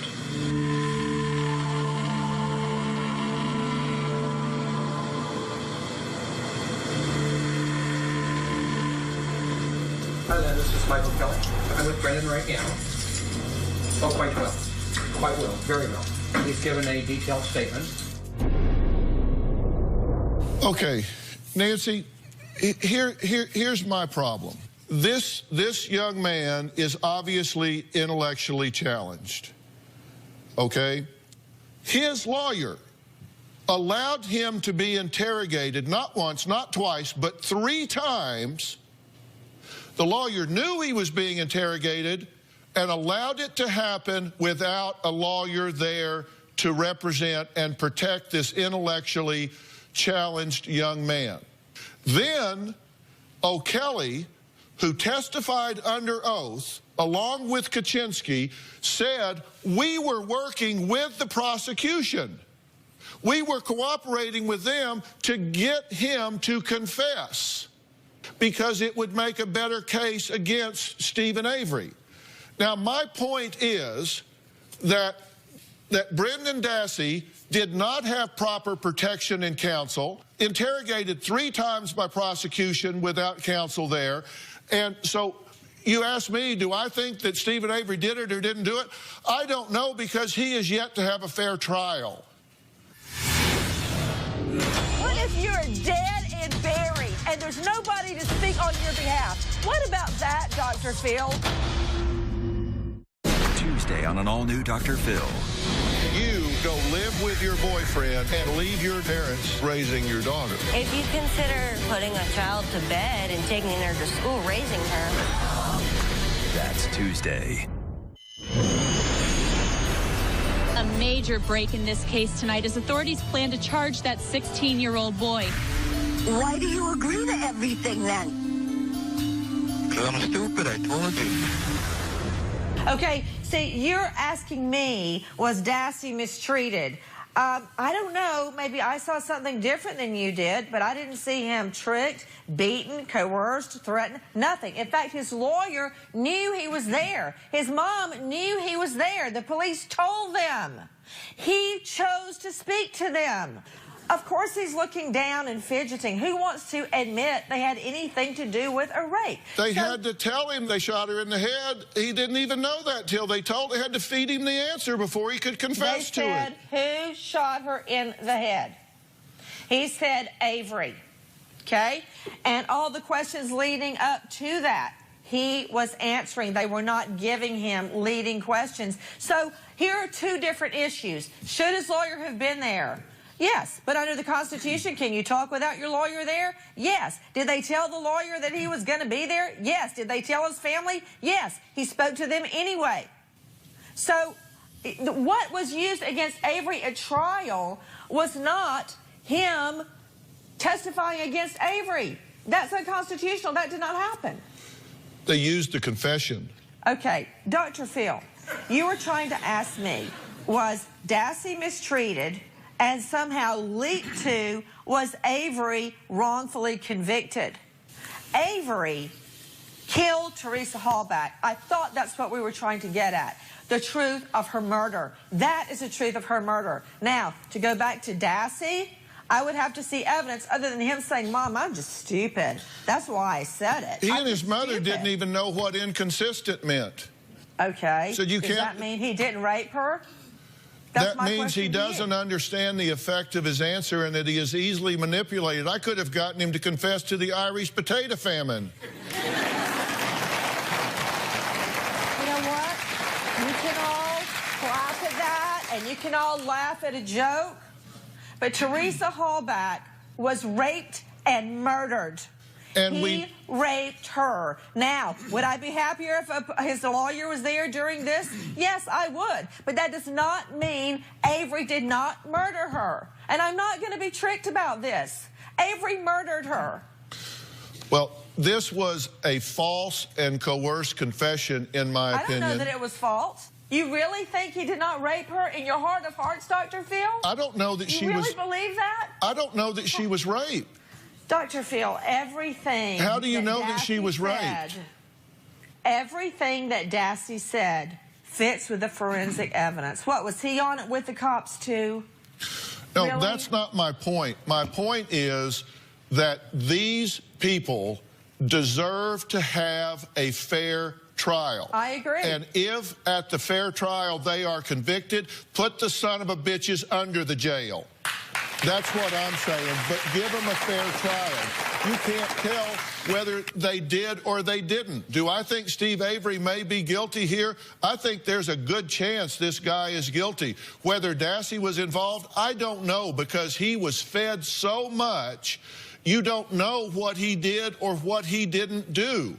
What I'm telling you is I am worried that when people that don't have the means in America, you know, I was a trial consultant, and it's often said in America, you're entitled to the best defense money can buy. And if you don't have the wherewithal, you don't have the means, and you don't have the ability to get representation, you can wind up in jail. Somebody out, Dr. Phill? What if you're dead and buried and there's nobody to speak on your behalf? What about that, Dr. Phill? Dassey confessed. He took the stand. He was totally destroyed on cross-examination. It was clear that he was lying. I watched the testimony. She is dead, and she needs someone to speak for her. And if I'm the one left standing, I'll do it. Well, they locked Avery up when they shouldn't have on the first rape, and the rapist was walking around on the street because they locked up the wrong guy and left the rapist walking on the street. Special thanks to Nancy Grace. Next, we're going to hear from someone who says if Stephen Avery is ever released, he will kill again. You do not want to miss that. If you are going to be in the Los Angeles area and you would like free tickets, go to drphil.com and click on Be in the Audience. Or you can call 323-461-PHIL.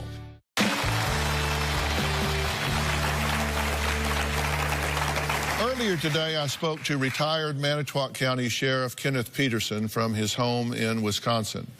In 1985, he arrested Stephen Avery for the rape of Penny Bernston, and he was the sheriff when Avery was arrested and later charged with the murder of Teresa Halbach. This is an exclusive interview and the first time former Sheriff Peterson is speaking out about the controversial case and the documentary that has created a firestorm of debate. So, Sheriff Peterson, welcome. I really appreciate you speaking with us today. Yes, good afternoon, Dr. Phill.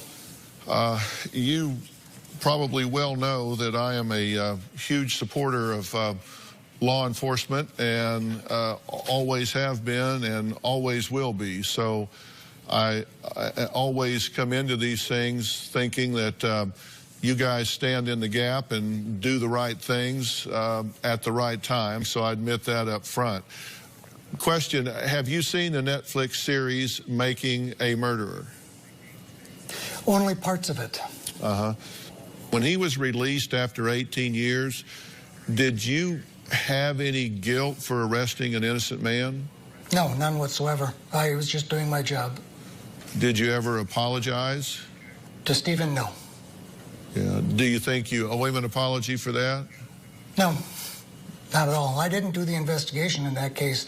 I was, for all practical purposes, just the hired muscle. Mm-hmm. And the sheriff told me to go arrest him and bring him in, and that's what I did. If you were face-to-face with Avery right now, today, would you have anything to say to him? I'd tell him he's exactly where he belongs, and he should be there as long as he lives.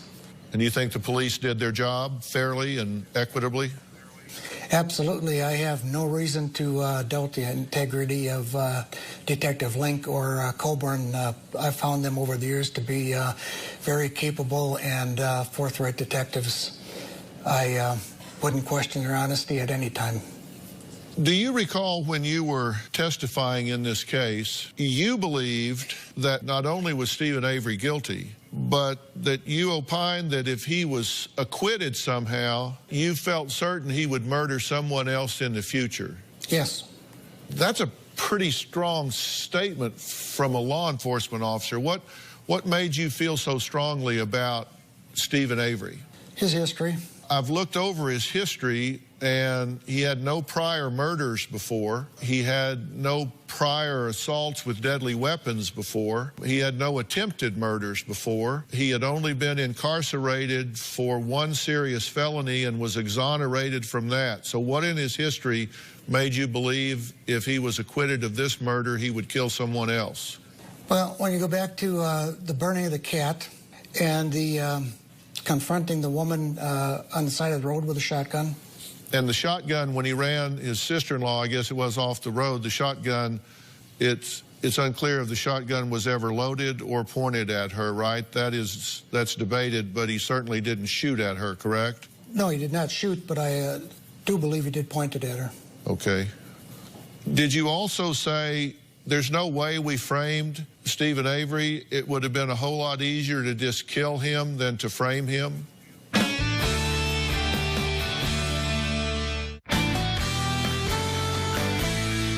One day, it appears. Is that a dark spot? New Gold Bond Dark Spot Minimizing Cream for Body. Targeted treatment. Results begin in 4 weeks. Gold Bond.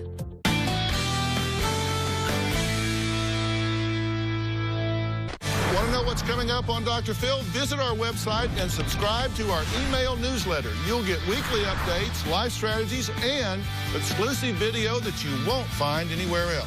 Plus, on drphil.com, you can see sneak previews of upcoming shows. Log on today. We've run out of time for today, and there is so much more to get to. Next time, we're going to hear more from Sheriff Peterson. Not only does he admit something we have never heard before, he also has some words of advice for Avery's new lawyer. Plus, what does Avery's ex-fiancée, Sandra Greenman, have to say about her most recent visit with Avery in jail and whether she still believes he is innocent? Take a look at what's coming up. All new Monday. Dr. Phil's investigation of making a murderer You don't have the whole story. continues. You have not spoken about this before. Why speak about it now? More exclusive interviews with Avery's ex-fiancé I hate to say this on air, but and his lawyer. Who do you think killed this woman? Plus, a secret locked away. He knew and did nothing about it. What the sheriff admitted. I was shocked to hear him say, I'm hearing this for the first time. Only on Dr. Phil. Monday. if you want to take our Making a Murderer poll, go to drphil.com and join the conversation. Special thanks to retired Manitowoc Sheriff Kenneth Peterson, HLN's Nancy Grace, and our affiliate, WBAY's reporter, Emily Matesic. I want to thank everyone, and we'll see you next time. All right, guys, thanks so much. Thanks, Josh.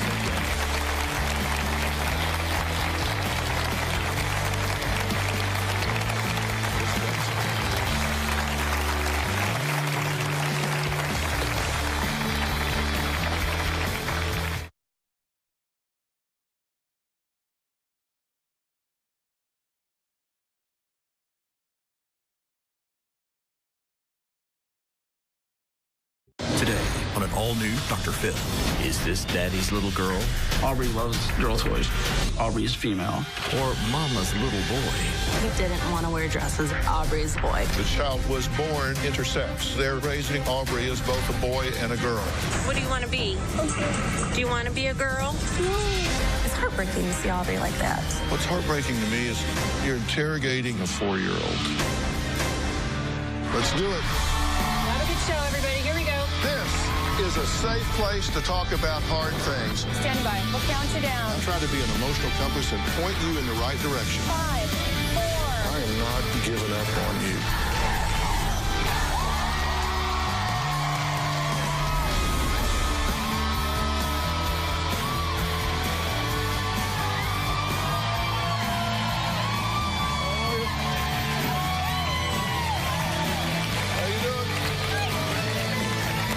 Thank you very much. Well, the usual question after hearing a woman is pregnant is, are you having a boy or a girl? And for the parents-to-be, as you plan for your child's birth, you imagine someday walking your daughter down the aisle or watching your son play sports. Now, when my guests, Michelle and Kyle, heard they were having a boy, they were thrilled. But when the infant was delivered, things weren't quite so clear. The reason being Michelle and Kyle's baby was born with ambiguous genitalia. Chromosomes making little Aubrey genetically 70% more male than female.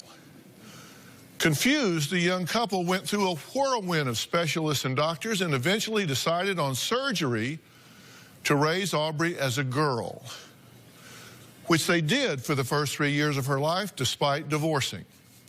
Everything seemed fine until early this year when Michelle says Aubrey began to say, "I'm a boy," and wanted only boy clothes, boy toys, and short hair. So Michelle traded Aubrey's ponytail for a buzz cut. Ever since then, it's been a gender war between the exes. Michelle says Aubrey lives as a boy when he's with her during the weekdays, and Kyle says she lives like a little girl when she's with him on the weekends. There were times when I would be brushing Aubrey's hair and he would start crying because he didn't want it in a ponytail anymore because girls wore their hair in ponytails. That was really hard on me, and that's what triggered the decision to let him be the boy that he wanted to be. Aubrey was 2 or 3 when he decided that he didn't want to wear dresses anymore. Aubrey.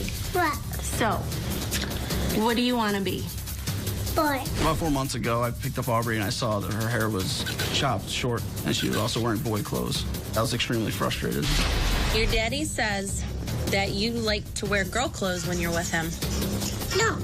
I had asked Aubrey in front of Kyle, what do you want to be? And Aubrey said, I want to be a boy. Kyle had texted me later that day saying I was brainwashing Aubrey and that it was abuse. I can make it up and then. Michelle did not tell me that Aubrey was going to be raised as a little boy. Aubrey's with me throughout the week, and Kyle gets Aubrey 3 weekends out of the month. When Aubrey's with me, Aubrey likes to act like a girl. Her favorite blanket's right here, the Hello Kitty one. 99% of the time, Aubrey's choosing the girl clothes. Our closet is full of girl clothes. Anybody who's ever been in a store with Aubrey knows he goes right towards the boy stuff. Aubrey loves girl toys. That's what Aubrey plays with when she's here. Aubrey loves to push this thing around. That's her baby doll. Aubrey has always been into the boy toys, the guns, the trucks, cars. Which would you rather have at home to play with? The truck? It's heartbreaking to see Aubrey struggle with having to go to his dad's house to be a girl, and then he gets to come home to my house and be a boy. Michelle refuses to see Aubrey as a little girl. Do you like your hair short? You do? There is no doubt in my mind that Aubrey is a little boy. Michelle needs to take a look at that birth certificate and see that Aubrey is female. She shouldn't be trying to change that. I just want Kyle to accept Aubrey for who he wants to be. If right now that's a boy, let him be a boy. Well, to everyone's surprise, it was actually Kyle's new wife, Brittany, who wrote to me saying she was worried about Aubrey. Michelle and Kyle are both pushing Aubrey hard in opposite directions. It's very clear that she knows that her mom wants her to be a boy and that her dad wants her to be a girl. If one of us says that she's being a big girl, she'll correct us and say, no, I'm a boy. Kyle will say, no, you're a girl, Aubrey. And she'll get frustrated and say, no, mommy says I'm a boy. Aubrey leans towards being a boy. Since the day I met her, she would only play with boy toys. These are Aubrey's swords. She likes playing like a boy, playing rough.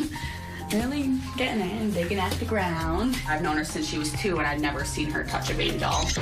Sometimes when Kyle tries to put girl clothes on Aubrey, she'll get really upset and scream and fight it. But other times, like when Kyle gives her a choice, she will pick girl clothes out. I've heard Aubrey say that her mommy will be mad if she comes back wearing her girl clothes.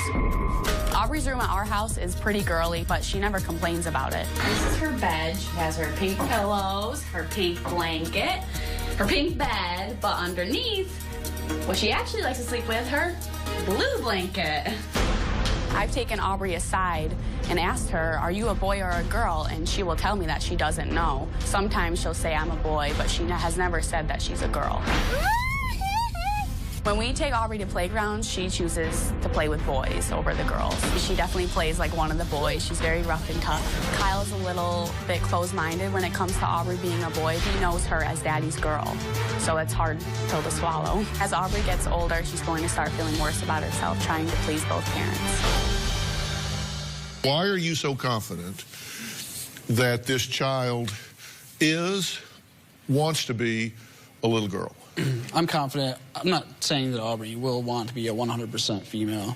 I'm confident that Aubrey chooses between male and female, but she's afraid to be a female at my house if she wants to be. Because she has told me many times before that if she wanted to be a girl, her mommy would be mad. And she's told you that she's afraid to say what the desire is around father. Right. Daddy doesn't want him to be a little boy. Because Daddy wants a little girl. Right. Okay, is that true? Yes. You do want a little girl? Yes, I do. I've always wanted Aubrey to be a female. What is it that messages you, tells you that Aubrey wants to be a little girl when she's with you? Because Aubrey likes to do things with female clothes. Aubrey has played with dolls. Aubrey's favorite blanket is a Hello Kitty blanket. I've tried giving her the Mario one. She chooses female things. You know, she chooses a lot of female things, just like she probably chooses a lot of male things at her mother's house. Okay, and Aubrey is how old now? 4.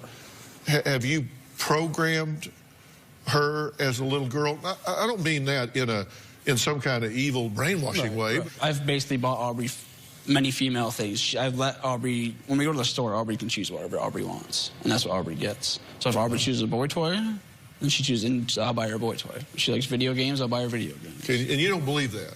No. What do you believe? I believe that he gets Aubrey girl stuff. I mean, the Hello Kitty's on the bed, right? Yeah, and she sleeps with that. She chooses that. She's had it since she was 2, so I think it's like a comfort blanket. Okay, well, what's under that? That's her Mario Brothers blanket that Brittany had bought her. Because Aubrey, she's really obsessed with Mario Brothers. But that's a pink bed. Right. And pink covers, and pink pillow shams, and pink blankets.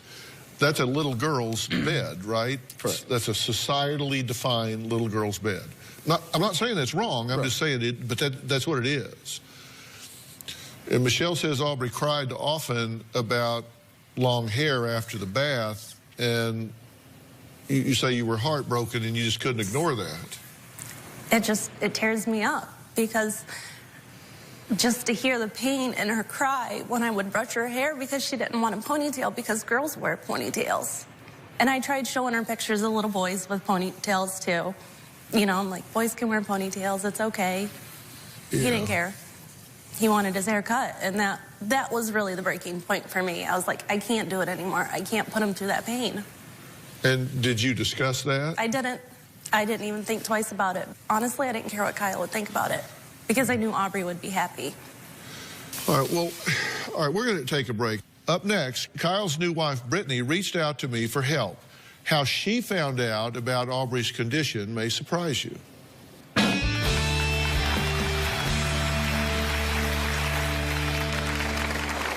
When I first got pregnant, Kyle insisted I get an abortion. Kyle never told me that Aubrey had any chromosomal abnormalities. I thought she had that right to know. Michelle told Brittany that I'm the reason Aubrey's chromosomes are abnormal. And later, why do you have a problem with them talking? It's annoying to me. I just feel like it's these two. Brittany's the dad, Michelle's the mom. They're involved. Tomorrow on an all-new Dr. Phill. The last time we saw actor Nicholas Brendan, he walked off this stage in a huff. Now he's back. You were walking around a hotel with blood all over you. You had urinated all over yourself. I don't recall any of this. And may have hit rock bottom. I just need some help. Please help me, please. What were you feeling at that moment? Is he ready to face his demons? It's really a hard thing to talk about. I've never spoken about it. That's tomorrow.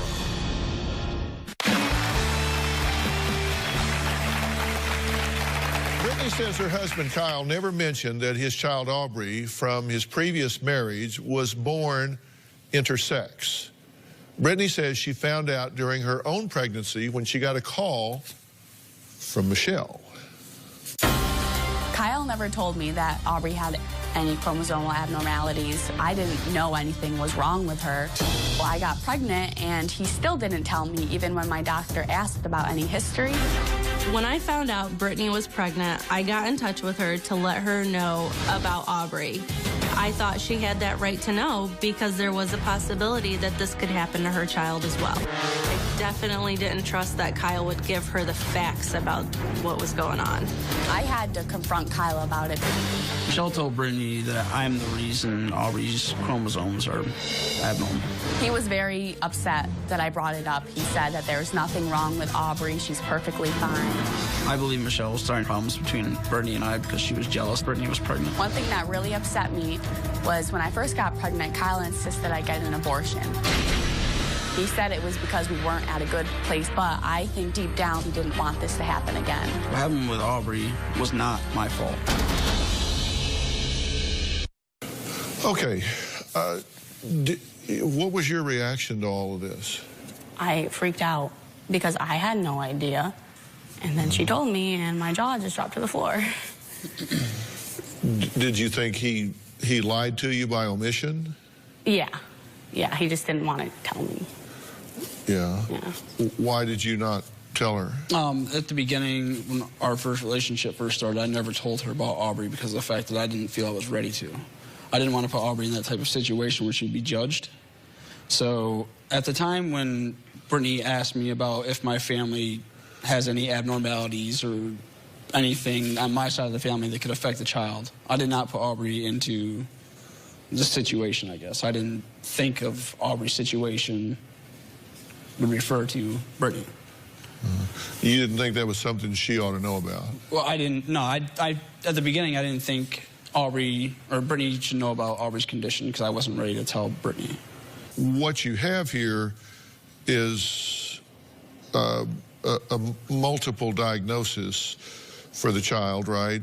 You have Turner syndrome, then you have mixed gonadal dysgenesis, and we know that there is a genetic component, but it's not hereditary, and that it's really research. We don't know everything about causation, but research seems to indicate that this is pretty much a random genetic anomaly. What the doctor told me, he said it was a random act that happened during the pregnancy of Michelle. And he pretty much told me it was not my fault. Listen, we've got to not be at a base level of morality here. Fault implies intent. So when you say it's not my fault, well, of course it's not your fault. Of course it's not your fault. There's no fault to be assigned here. Right. You're not some genetic deficient. You had no bad intent here. You had no bad intent here. This is just a random genetic anomaly here. And even if you were a carrier, or you were a carrier and it did transmit, again, that's nobody's fault. It's just a reality. So we've got to get past, if you're feeling in any way guilty as parents that you delivered less than a perfect child, I would say two things. Number one, you're being very hard on yourselves in that regard. And number two, you're being really hard on this child because this is a precious, perfect child here. The fact that she's non-normative statistically in some way does not change who this child is. This is not something to be ashamed of or have a problem with. It just is what it is. But guilt and fault go together. And since there's no fault and there's no blame here, then you've got to throw guilt out with that. You see what I'm saying? Right. You did nothing wrong here. You did nothing wrong here. And you don't have a wrong result here. There's nothing wrong with this child. The child is who the child is. Do you think you love this child any less because the child has some ambiguity of genitalia? Absolutely not. No way. Does that make this child any less lovable? No. No. I mean, come on. Let's put this in the right framework here. I've got 6 minutes of those interviews that you sent as evidence that Aubrey wants to be a boy. Correct. I got a real problem with those tapes. And later, Kyle is arrogant. He thinks he can control the situation, and he won't let go of Aubrey being a girl. He's selfish.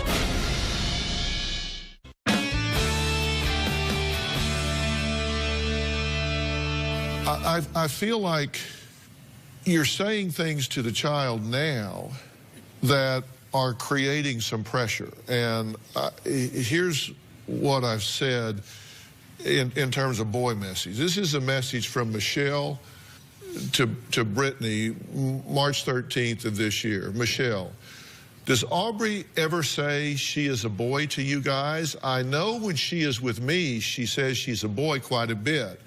We don't refer to her as a girl or a boy because she usually corrects us. Brittany, she did once, and Kyle's like, no, you're a girl. And she's like, Mommy says I'm a boy. So God knows he had a heart attack. But for the most part, she says she's a girl over here because he drills it into her head. Now, that tells me that you have a belief, that you believe that this is a little girl, and so you're trying to present that world consistently. You're a little girl, you're a little girl, you're a little girl. Is that true? I believe Aubrey is who Aubrey wants to be. But that's not what you say is happening. Well, this was back in March. He's literally done a 180 since then. Well, here's one in August. This is a message from Michelle to Brittany, August 3rd. Michelle, Aubrey told me he doesn't want to tell Kyle he is a boy anymore because Kyle won't let him be one. So until Aubrey starts to really stand up for himself, Kyle's going to get away with dressing him as a girl. Does Aubrey even fight it? Because that kid freaks out if I even mention girl clothes. And Brittany, yesterday was the first time. It took like 30 minutes for Kyle to get that shirt on her, but other than that, the girl clothes have been fine. She says to me all the time, Mommy says I'm a boy and Daddy says I'm a girl. So I just say, you can be whatever you want to be, and she says, I know. It's got to be confusing. That's 6 months after March. Yep. Yeah. And you wrote in on November 2nd. Yeah. Well, it's literally like it hasn't been long, but he doesn't call her a girl anymore. He doesn't correct her. So in March, there was a fight about it going on. In August, there's a fight about it going on. And in November, you write in and say, this child's in a tug of war here. Mm-hmm. And it flows the other way. Let's listen to this piece of tape. So, what do you want to be? Boy. You sent us 3 tapes. Yes. And in those 3 tapes, you're interviewing the child. Right. And that was just a little snippet of the tape. I've got 6 minutes of those interviews that you sent. Right. That you sent as evidence that Aubrey wants to be a boy. Correct. Because you're interviewing him about wanting to be a boy. Right. Instead of wanting to be a girl. I got a real problem with those tapes. And I'm going to tell you what it is right after the break. We're also going to find out which family member says what Michelle is doing is flat out abuse. We're going to meet her when we come back.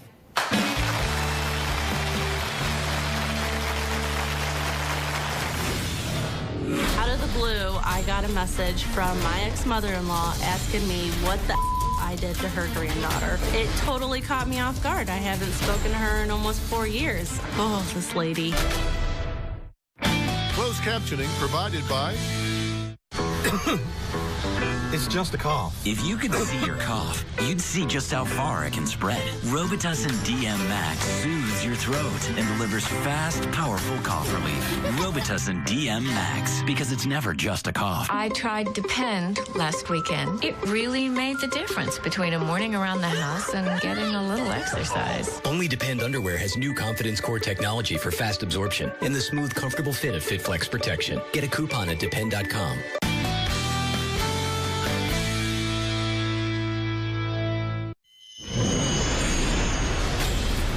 Kyle's mom messaged Michelle and was harassing her about turning her little girl into a little boy. Out of the blue, I got a message from my ex-mother-in-law asking me what the I did to her granddaughter. It totally caught me off guard. I haven't spoken to her in almost 4 years. Oh, this lady. I am giving Donna the benefit of the doubt because I know she's only getting the facts filtered through Kyle. After cutting Aubrey's hair short earlier this year without telling Kyle, Michelle says he's been on the warpath and accuses her of brainwashing and confusing Aubrey into being a boy when they should be raising Aubrey as what appears on the birth certificate. Like that matters. It said female. Joining us via Polycom is Kyle's mother, Donna, who just last week confronted Michelle after seeing a picture of Aubrey's short hair. Donna, thank you for joining us. What can you add to this conversation?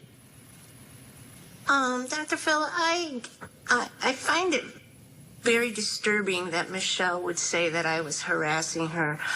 She's correct in saying that I haven't seen her in many years. I haven't talked to her in many years. I haven't emailed her in many years. However, I did text message her, and I apologize for the wording I chose because it was poorly said. However, that was written immediately after I seen a picture of Aubrey without short hair. That videotape, Aubrey was running around the living room playing with her toy. Michelle said, you got to get over here and put on Daddy's clothes. Daddy wants you to wear girls' clothes. I mean, she just taunted and taunted and taunted she must have said it 20 times.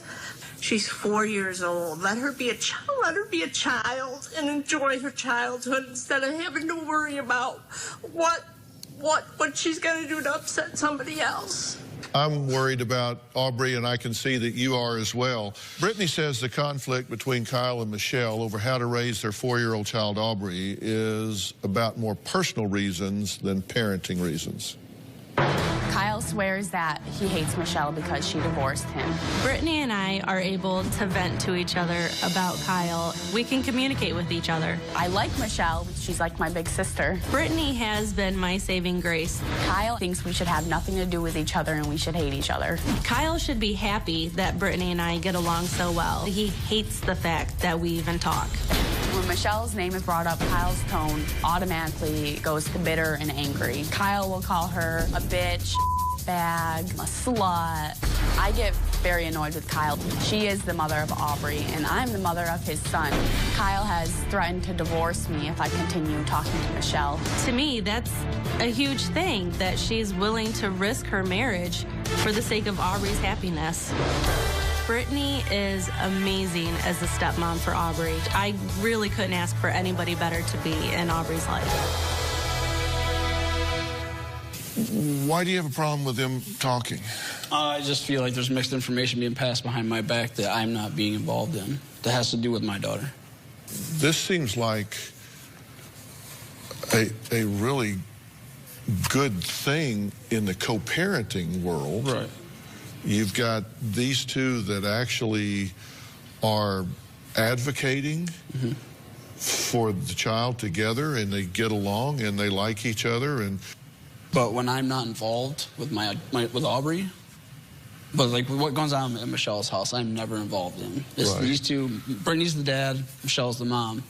They're involved. I'm always never involved in Aubrey's life at Michelle's house. So I'm with a haircut, Aubrey being changed to a boy, everything that happened to my daughter, I was not involved in. Not one thing. These two knew everything about what was going on, but I was the father on the outside that didn't know anything. Yeah, well, maybe you could plug him in a little more or something. Well, the reason I don't say anything is because he gets so mad, so I just don't even bother. Yeah, what threatened you about that? It's annoying to me to know that I don't ever receive any information for the past however many months this has been going on. I've not been included in anything. Well, maybe we could negotiate that a bit where you copied both of them on something and you downloaded him more on what you learned and you didn't react by threatening to divorce her if she's talking to the mother of your child. Even though you said he's made a 180-degree flip, you just said I resented her switching him to a boy. Correct. Hold that thought. I said I had a problem with those tapes. Yes. Listen to a minute of this and you'll see why. What are you right now? You're a girl? Do you want to be a girl? No. No? What do you want to be? You want to be a boy? You gotta tell your daddy you want to be a boy. Daddy won't let you be a boy? Did you tell him you want to be a boy? You gotta tell him you want to be a boy. Do you want to wear boy shirts? Yeah. Yeah, you wanted to wear boy shirts? Yeah. But Daddy made you wear a girl shirt? Your daddy says that you like to wear girl clothes when you're with him. No. You don't like to? No. But your daddy says that you like to wear these girl clothes. No. Come here. Come here. I'm not done. No. I know you're saying no, but come here. I want to talk to you. What do you think about that? I think it was just my proof that for Kyle that Aubrey wants to be a boy, and he sends Aubrey home in those girl clothes, and it's heartbreaking to see Aubrey like that. Well, you know what's heartbreaking to me? Interrogating Aubrey. It's heartbreaking to me is that I thought you're about that with the last interrogating one. and hotboxing a 4-year-old. You're saying, do you want to be a boy? You understand that's a higher order cognitive level of thinking. Do you want to be a boy? And all that that entails. What do you think a 4-year-old understands about what that entails? Does it entail going to prom? Does it entail what I mean, He totally doesn't get that yet. I mean, you're asking questions to serve your agenda because you have a belief that that child wants to be a boy, just like you have a belief that child wants to be a girl. Do you think that she understands everything that means? No. Up next, Michelle and Kyle both blame each other for coaching and confusing Aubrey, and they're both guilty. Can Aubrey decide a gender to live at 4 years old? Is that possible? What should happen here? If the parent's not going to be the guide, then what does happen? Well, there is an answer. We'll be right back. Tomorrow on an all-new Dr. Phil. The last time he walked off in a huff. Actor Nicholas Brendan is back. It was reported that you tried to kill yourself. How bad has it gotten? That's tomorrow. Kyle is arrogant. He thinks he can control this situation, and he won't let go of Aubrey being a girl. He's selfish. I think it's going to embarrass him to try and explain to family and friends that his little girl is now transitioned to be a boy. Kyle has told me that he would want to take Aubrey from me. It'll never happen. Michelle and her ex-husband, Kyle, are currently raising their 4-year-old child, Aubrey, as both a boy and a girl. Can you imagine?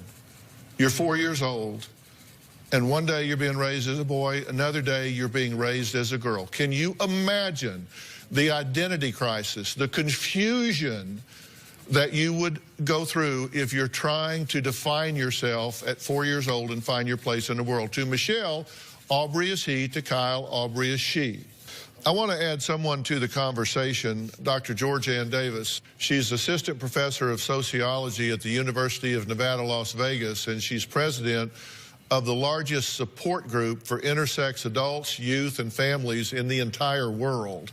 Doctor, thank you for joining us. I think I'm dealing with two parents that are kind of running their own ego-fueled agendas here, I fear at the expense of a child that needs to find their own way, but I want to hear what you think about this situation. Absolutely. Thank you for having me. I think a lot of the difficulty that the parents and step-parents and grandmother and just family in general are facing has a lot to do with the misinformation that the medical profession provided the parents when Aubrey was born. So I think if the providers were clearer with that, that may help the parents and have helped ultimately Aubrey as she moved forward.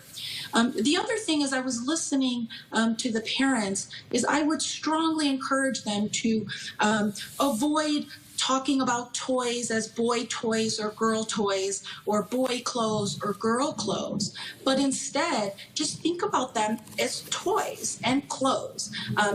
Last time I checked, you don't have to have a penis to love Mario Brothers. Yeah, I think that's right. Isn't it very likely that this child will self-define given the opportunity rather than being programmed by one parent or the other? Absolutely. And I agree with you, Dr. Phill, that I think it's really important that the parents don't repeatedly question Aubrey and ask, how do you feel? Do you feel like you're a boy or a girl? I feel like it's important to let Aubrey identify Aubrey's gender as that evolves. And this is something that you speak about from a personal point of view as well as an expert, correct?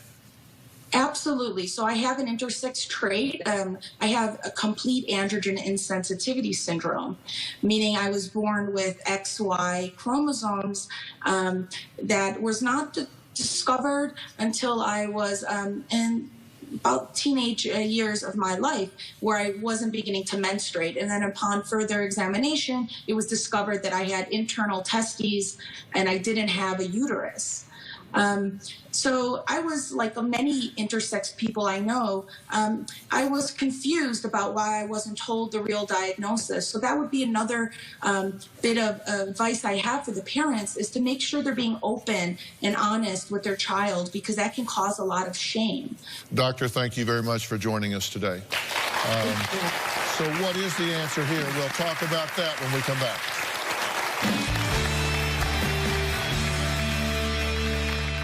Do you need Dr. Phil's help? Text Phill to 88500 and share your story for a chance to appear on the show.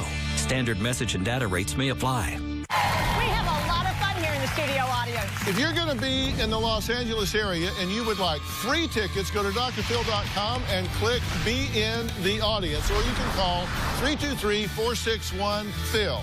That's 323-461-7445.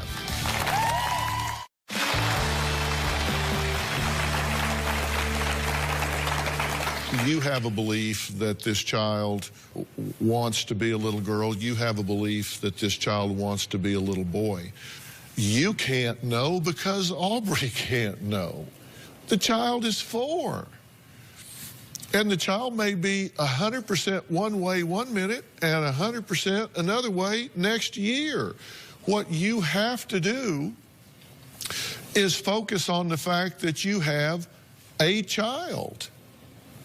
And you have to love that child in the moment, whatever.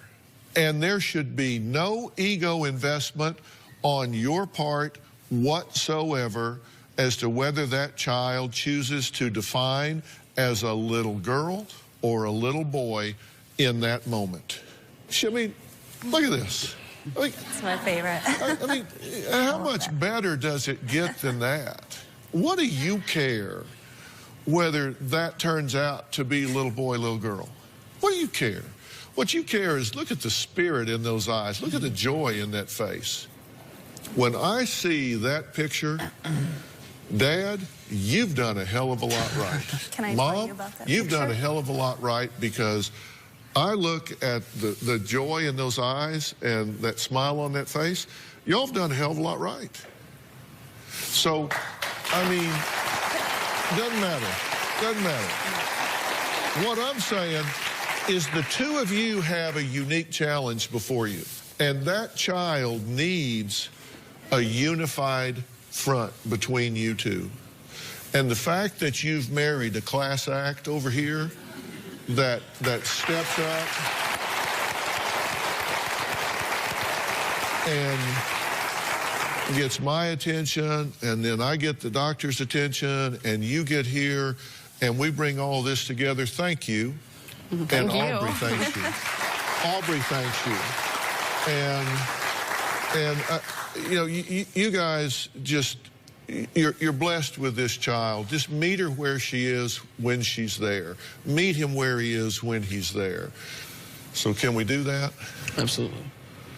And if you need help with that, we'll make sure that you get it. I'll make sure that you get any of the information and counsel that you need moving forward. Thank you. Next, identical twin sisters who say there's a very important reason they do not look alike. Find out what they want to ask me when we come back. Ready to get real? Go to drphill.com for advice on relationships, parenting, finances, and more. Plus, weigh in on your favorite episodes, share your stories, and find support in the Dr. Phil community. When you sign up for the community, you will automatically be subscribed to the Dr. Phil Show newsletter. Log on to drphill.com today.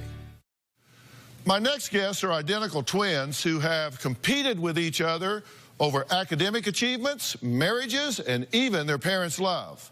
Now they are competing over who looks younger. Take a look. I'm the oldest twin by 10 minutes. Can't you tell? That was your wedding. That was my wedding. You were 5. Well, look at your face. You look you're like drunk, okay? Yeah. Some days I feel older than Kim. I see my skin sagging, the little jowls starting to form.